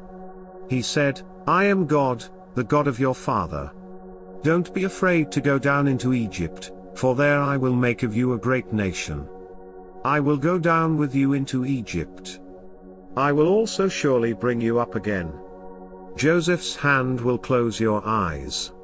Jacob rose up from Beersheba, and the sons of Israel carried Jacob, their father, their little ones, and their wives, in the wagons which Pharaoh had sent to carry him.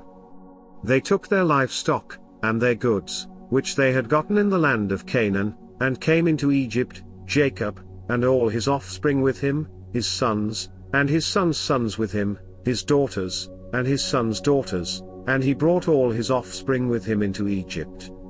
These are the names of the children of Israel, who came into Egypt, Jacob and his sons, Reuben, Jacob's firstborn.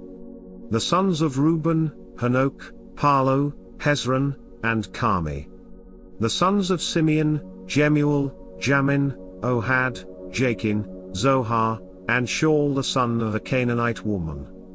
The sons of Levi, Gershon, Kohath, and Merari. The sons of Judah, Onan, Shelah, Perez, and Zerah, but and Onan died in the land of Canaan. The sons of Perez were Hezron and Hamul. The sons of Issachar, Tola, Puvah, Iob, and Shimron. The sons of Zebulun, Sered, Elon, and Jaleel. These are the sons of Leah, whom she bore to Jacob in Paddan Aram, with his daughter Dinah. All the souls of his sons and his daughters were 33. The sons of Gad, Ziphion, Haggi, Shuni, Esban, Eri, Arodi, and Areli. The sons of Asher, Imnah, Ishvar, Ishi, Beaiah, and Sarah their sister. The sons of Beaiah, Heber and Malchiel. These are the sons of Zilpah, whom Laban gave to Leah, his daughter, and these she bore to Jacob, even 16 souls. The sons of Rachel, Jacob's wife, Joseph and Benjamin. To Joseph in the land of Egypt were born Manasseh and Ephraim, whom Asnath, the daughter of Potipharah, priest of On, bore to him. The sons of Benjamin, Bela, Becher, Ashbel, Gera, Naaman, Rosh, Muppim, Huppim, and Ard. These are the sons of Rachel, who were born to Jacob, all the souls were 14. The son of Dan, Hushim. The sons of Naphtali, Jezeel, Guni, Jezer, and Shillem.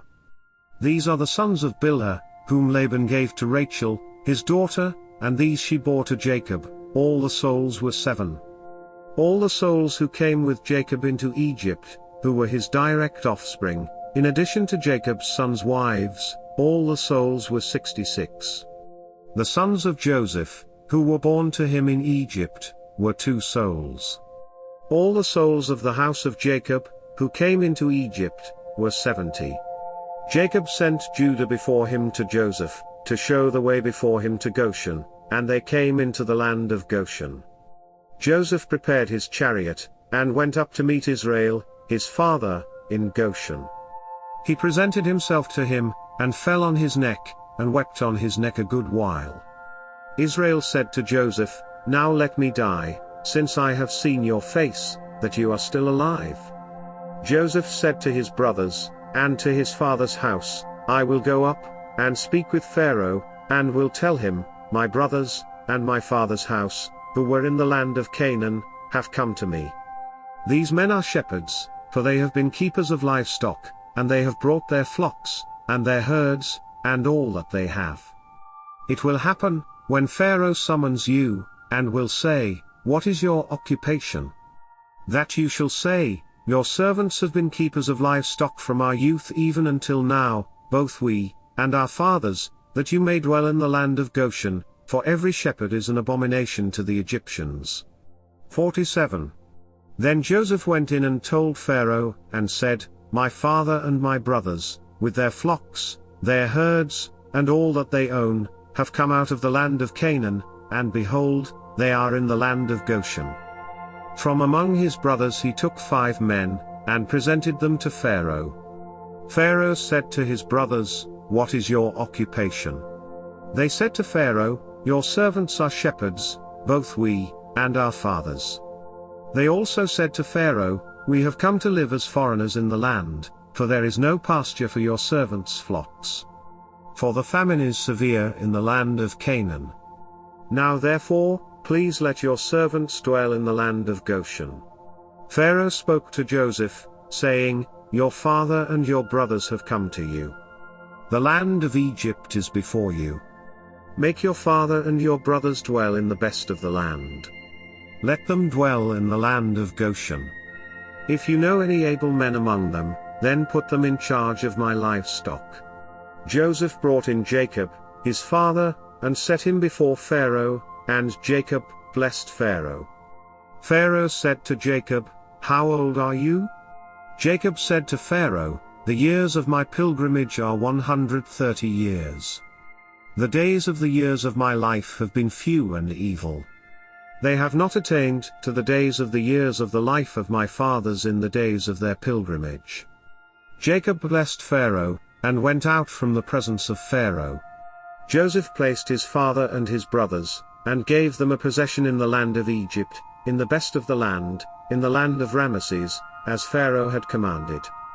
Joseph provided his father, his brothers, and all of his father's household with bread, according to the sizes of their families. There was no bread in all the land, for the famine was very severe, so that the land of Egypt and the land of Canaan fainted by reason of the famine. Joseph gathered up all the money that was found in the land of Egypt, and in the land of Canaan, for the grain which they bought, and Joseph brought the money into Pharaoh's house. When the money was all spent in the land of Egypt, and in the land of Canaan, all the Egyptians came to Joseph, and said, "Give us bread, for why should we die in your presence? For our money fails." Joseph said, "Give me your livestock, and I will give you food for your livestock, if your money is gone." They brought their livestock to Joseph, and Joseph gave them bread in exchange for the horses, and for the flocks, and for the herds, and for the donkeys, and he fed them with bread in exchange for all their livestock for that year. When that year was ended, they came to him the second year, and said to him, "We will not hide from my lord how our money is all spent, and the herds of livestock are my lord's. There is nothing left in the sight of my lord, but our bodies, and our lands. Why should we die before your eyes, both we and our land? Buy us and our land for bread, and we and our land will be servants to Pharaoh. Give us seed, that we may live, and not die, and that the land won't be desolate." So Joseph bought all the land of Egypt for Pharaoh, for every man of the Egyptians sold his field, because the famine was severe on them, and the land became Pharaoh's. As for the people, he moved them to the cities from one end of the border of Egypt even to the other end of it. Only he didn't buy the land of the priests, for the priests had a portion from Pharaoh, and ate their portion which Pharaoh gave them. That is why they didn't sell their land. Then Joseph said to the people, "Behold, I have bought you and your land today for Pharaoh. Behold, here is seed for you, and you shall sow the land.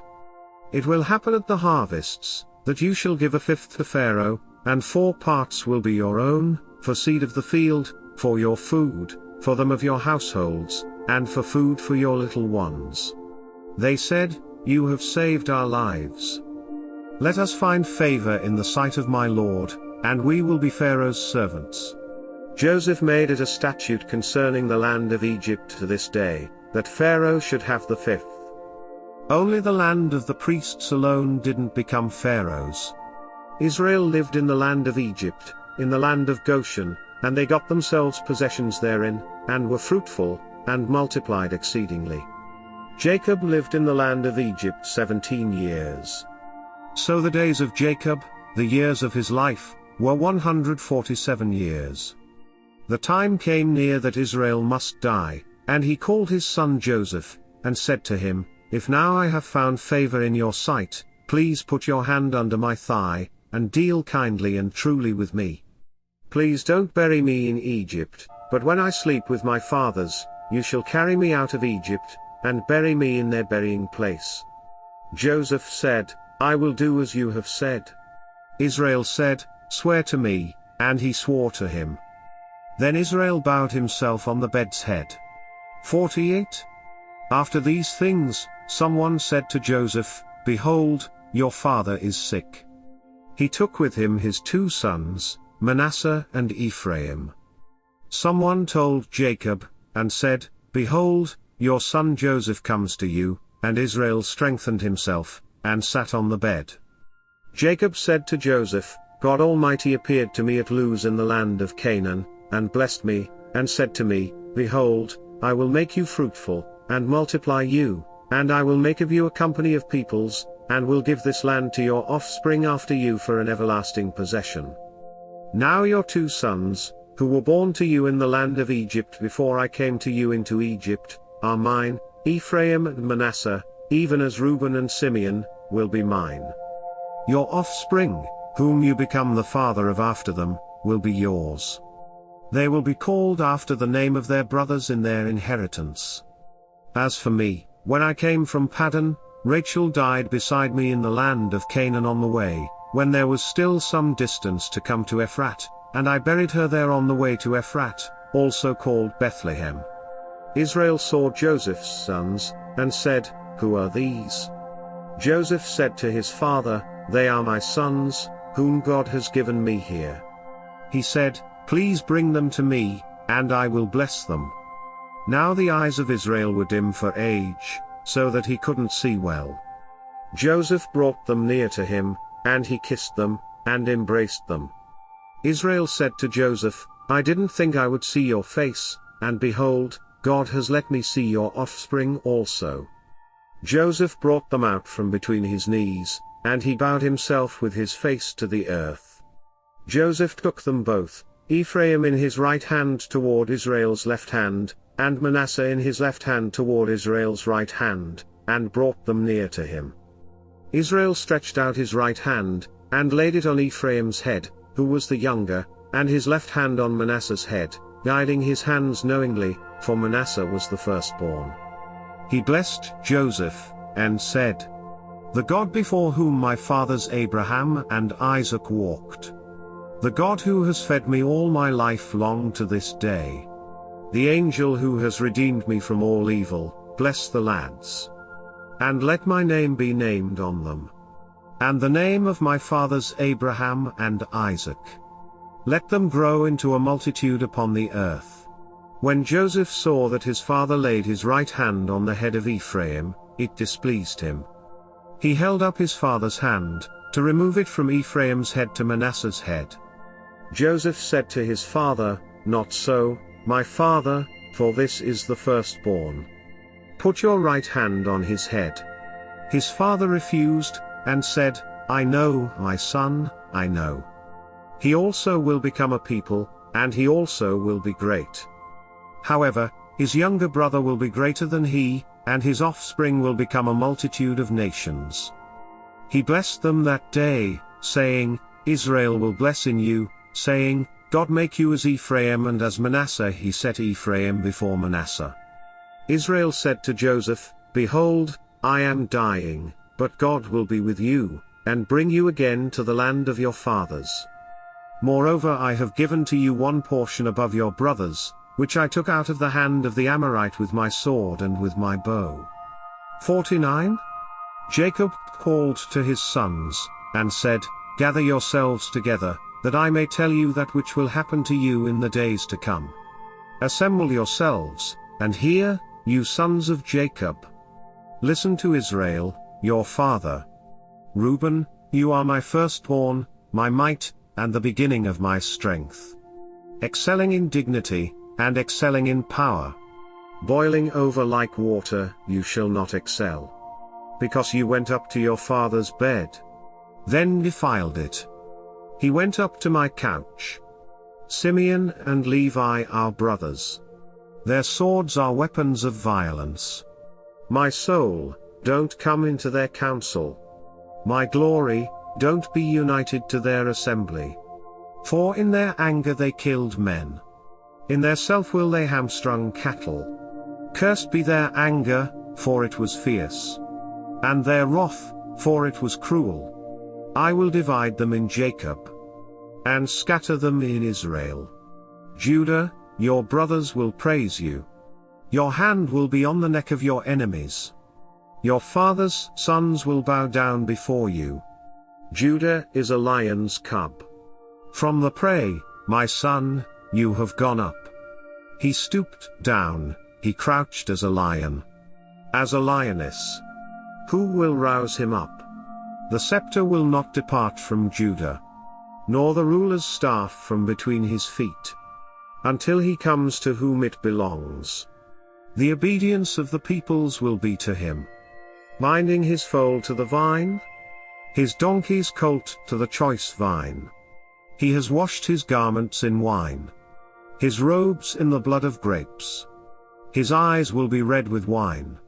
his teeth white with milk. Zebulun will dwell at the haven of the sea.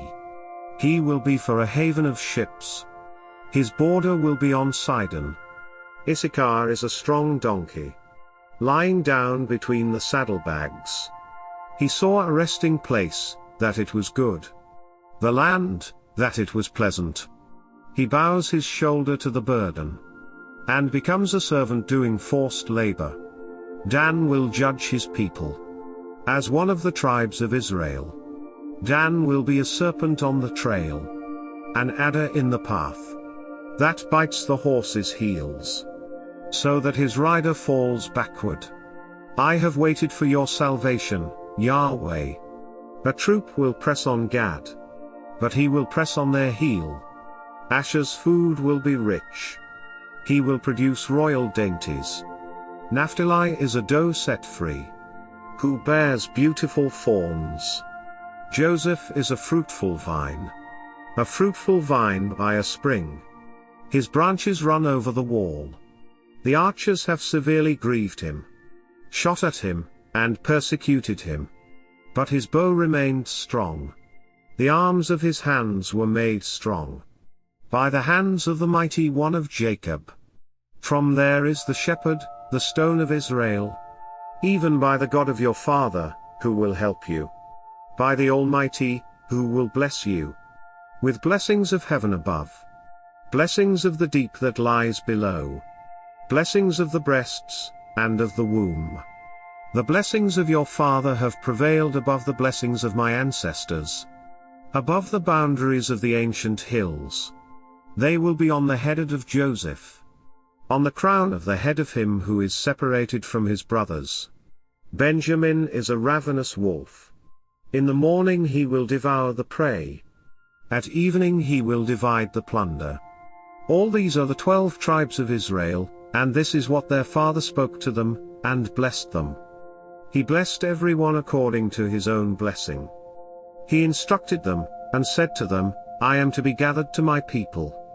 Bury me with my fathers in the cave that is in the field of Ephron the Hittite, in the cave that is in the field of Machpelah, which is before Mamre, in the land of Canaan, which Abraham bought with the field from Ephron the Hittite as a burial place. There they buried Abraham and Sarah, his wife. There they buried Isaac and Rebekah, his wife, and there I buried Leah, the field and the cave that is therein, which was purchased from the children of Heth. When Jacob finished charging his sons, he gathered up his feet into the bed, breathed his last breath, and was gathered to his people. 50. Joseph fell on his father's face, wept on him, and kissed him. Joseph commanded his servants, the physicians, to embalm his father, and the physicians embalmed Israel. 40 days were used for him, for that is how many days it takes to embalm. The Egyptians wept for Israel for 70 days. When the days of weeping for him were past, Joseph spoke to Pharaoh's staff, saying, If now I have found favor in your eyes, please speak in the ears of Pharaoh, saying, My father made me swear, saying, Behold, I am dying. Bury me in my grave which I have dug for myself in the land of Canaan. Now therefore, please let me go up and bury my father, and I will come again. Pharaoh said, Go up, and bury your father, just like he made you swear. Joseph went up to bury his father, and with him went up all the servants of Pharaoh, the elders of his house, all the elders of the land of Egypt, all the house of Joseph, his brothers, and his father's house. Only their little ones, their flocks, and their herds, they left in the land of Goshen. Both chariots and horsemen went up with him. It was a very great company. They came to the threshing floor of Atad, which is beyond the Jordan, and there they lamented with a very great and severe lamentation. He mourned for his father 7 days. When the inhabitants of the land, the Canaanites, saw the mourning in the floor of Atad, they said, This is a grievous mourning by the Egyptians. Therefore its name was called Abel Mizraim, which is beyond the Jordan. His sons did to him just as he commanded them, for his sons carried him into the land of Canaan, and buried him in the cave of the field of Machpelah, which Abraham bought with the field, as a possession for a burial site, from Ephron the Hittite, near Mamre? Joseph returned into Egypt, he, and his brothers, and all that went up with him to bury his father, after he had buried his father. When Joseph's brothers saw that their father was dead, they said, "It may be that Joseph will hate us, and will fully pay us back for all the evil which we did to him." They sent a message to Joseph, saying, "Your father commanded before he died, saying, you shall tell Joseph, now please forgive the disobedience of your brothers, and their sin, because they did evil to you. Now, please forgive the disobedience of the servants of the God of your father." Joseph wept when they spoke to him. His brothers also went and fell down before his face, and they said, "Behold, we are your servants." Joseph said to them, "Don't be afraid, for am I in the place of God? As for you, you meant evil against me, but God meant it for good, to save many people alive, as is happening today. Now therefore don't be afraid. I will provide for you and your little ones." He comforted them, and spoke kindly to them. Joseph lived in Egypt, he, and his father's house. Joseph lived 110 years. Joseph saw Ephraim's children to the third generation.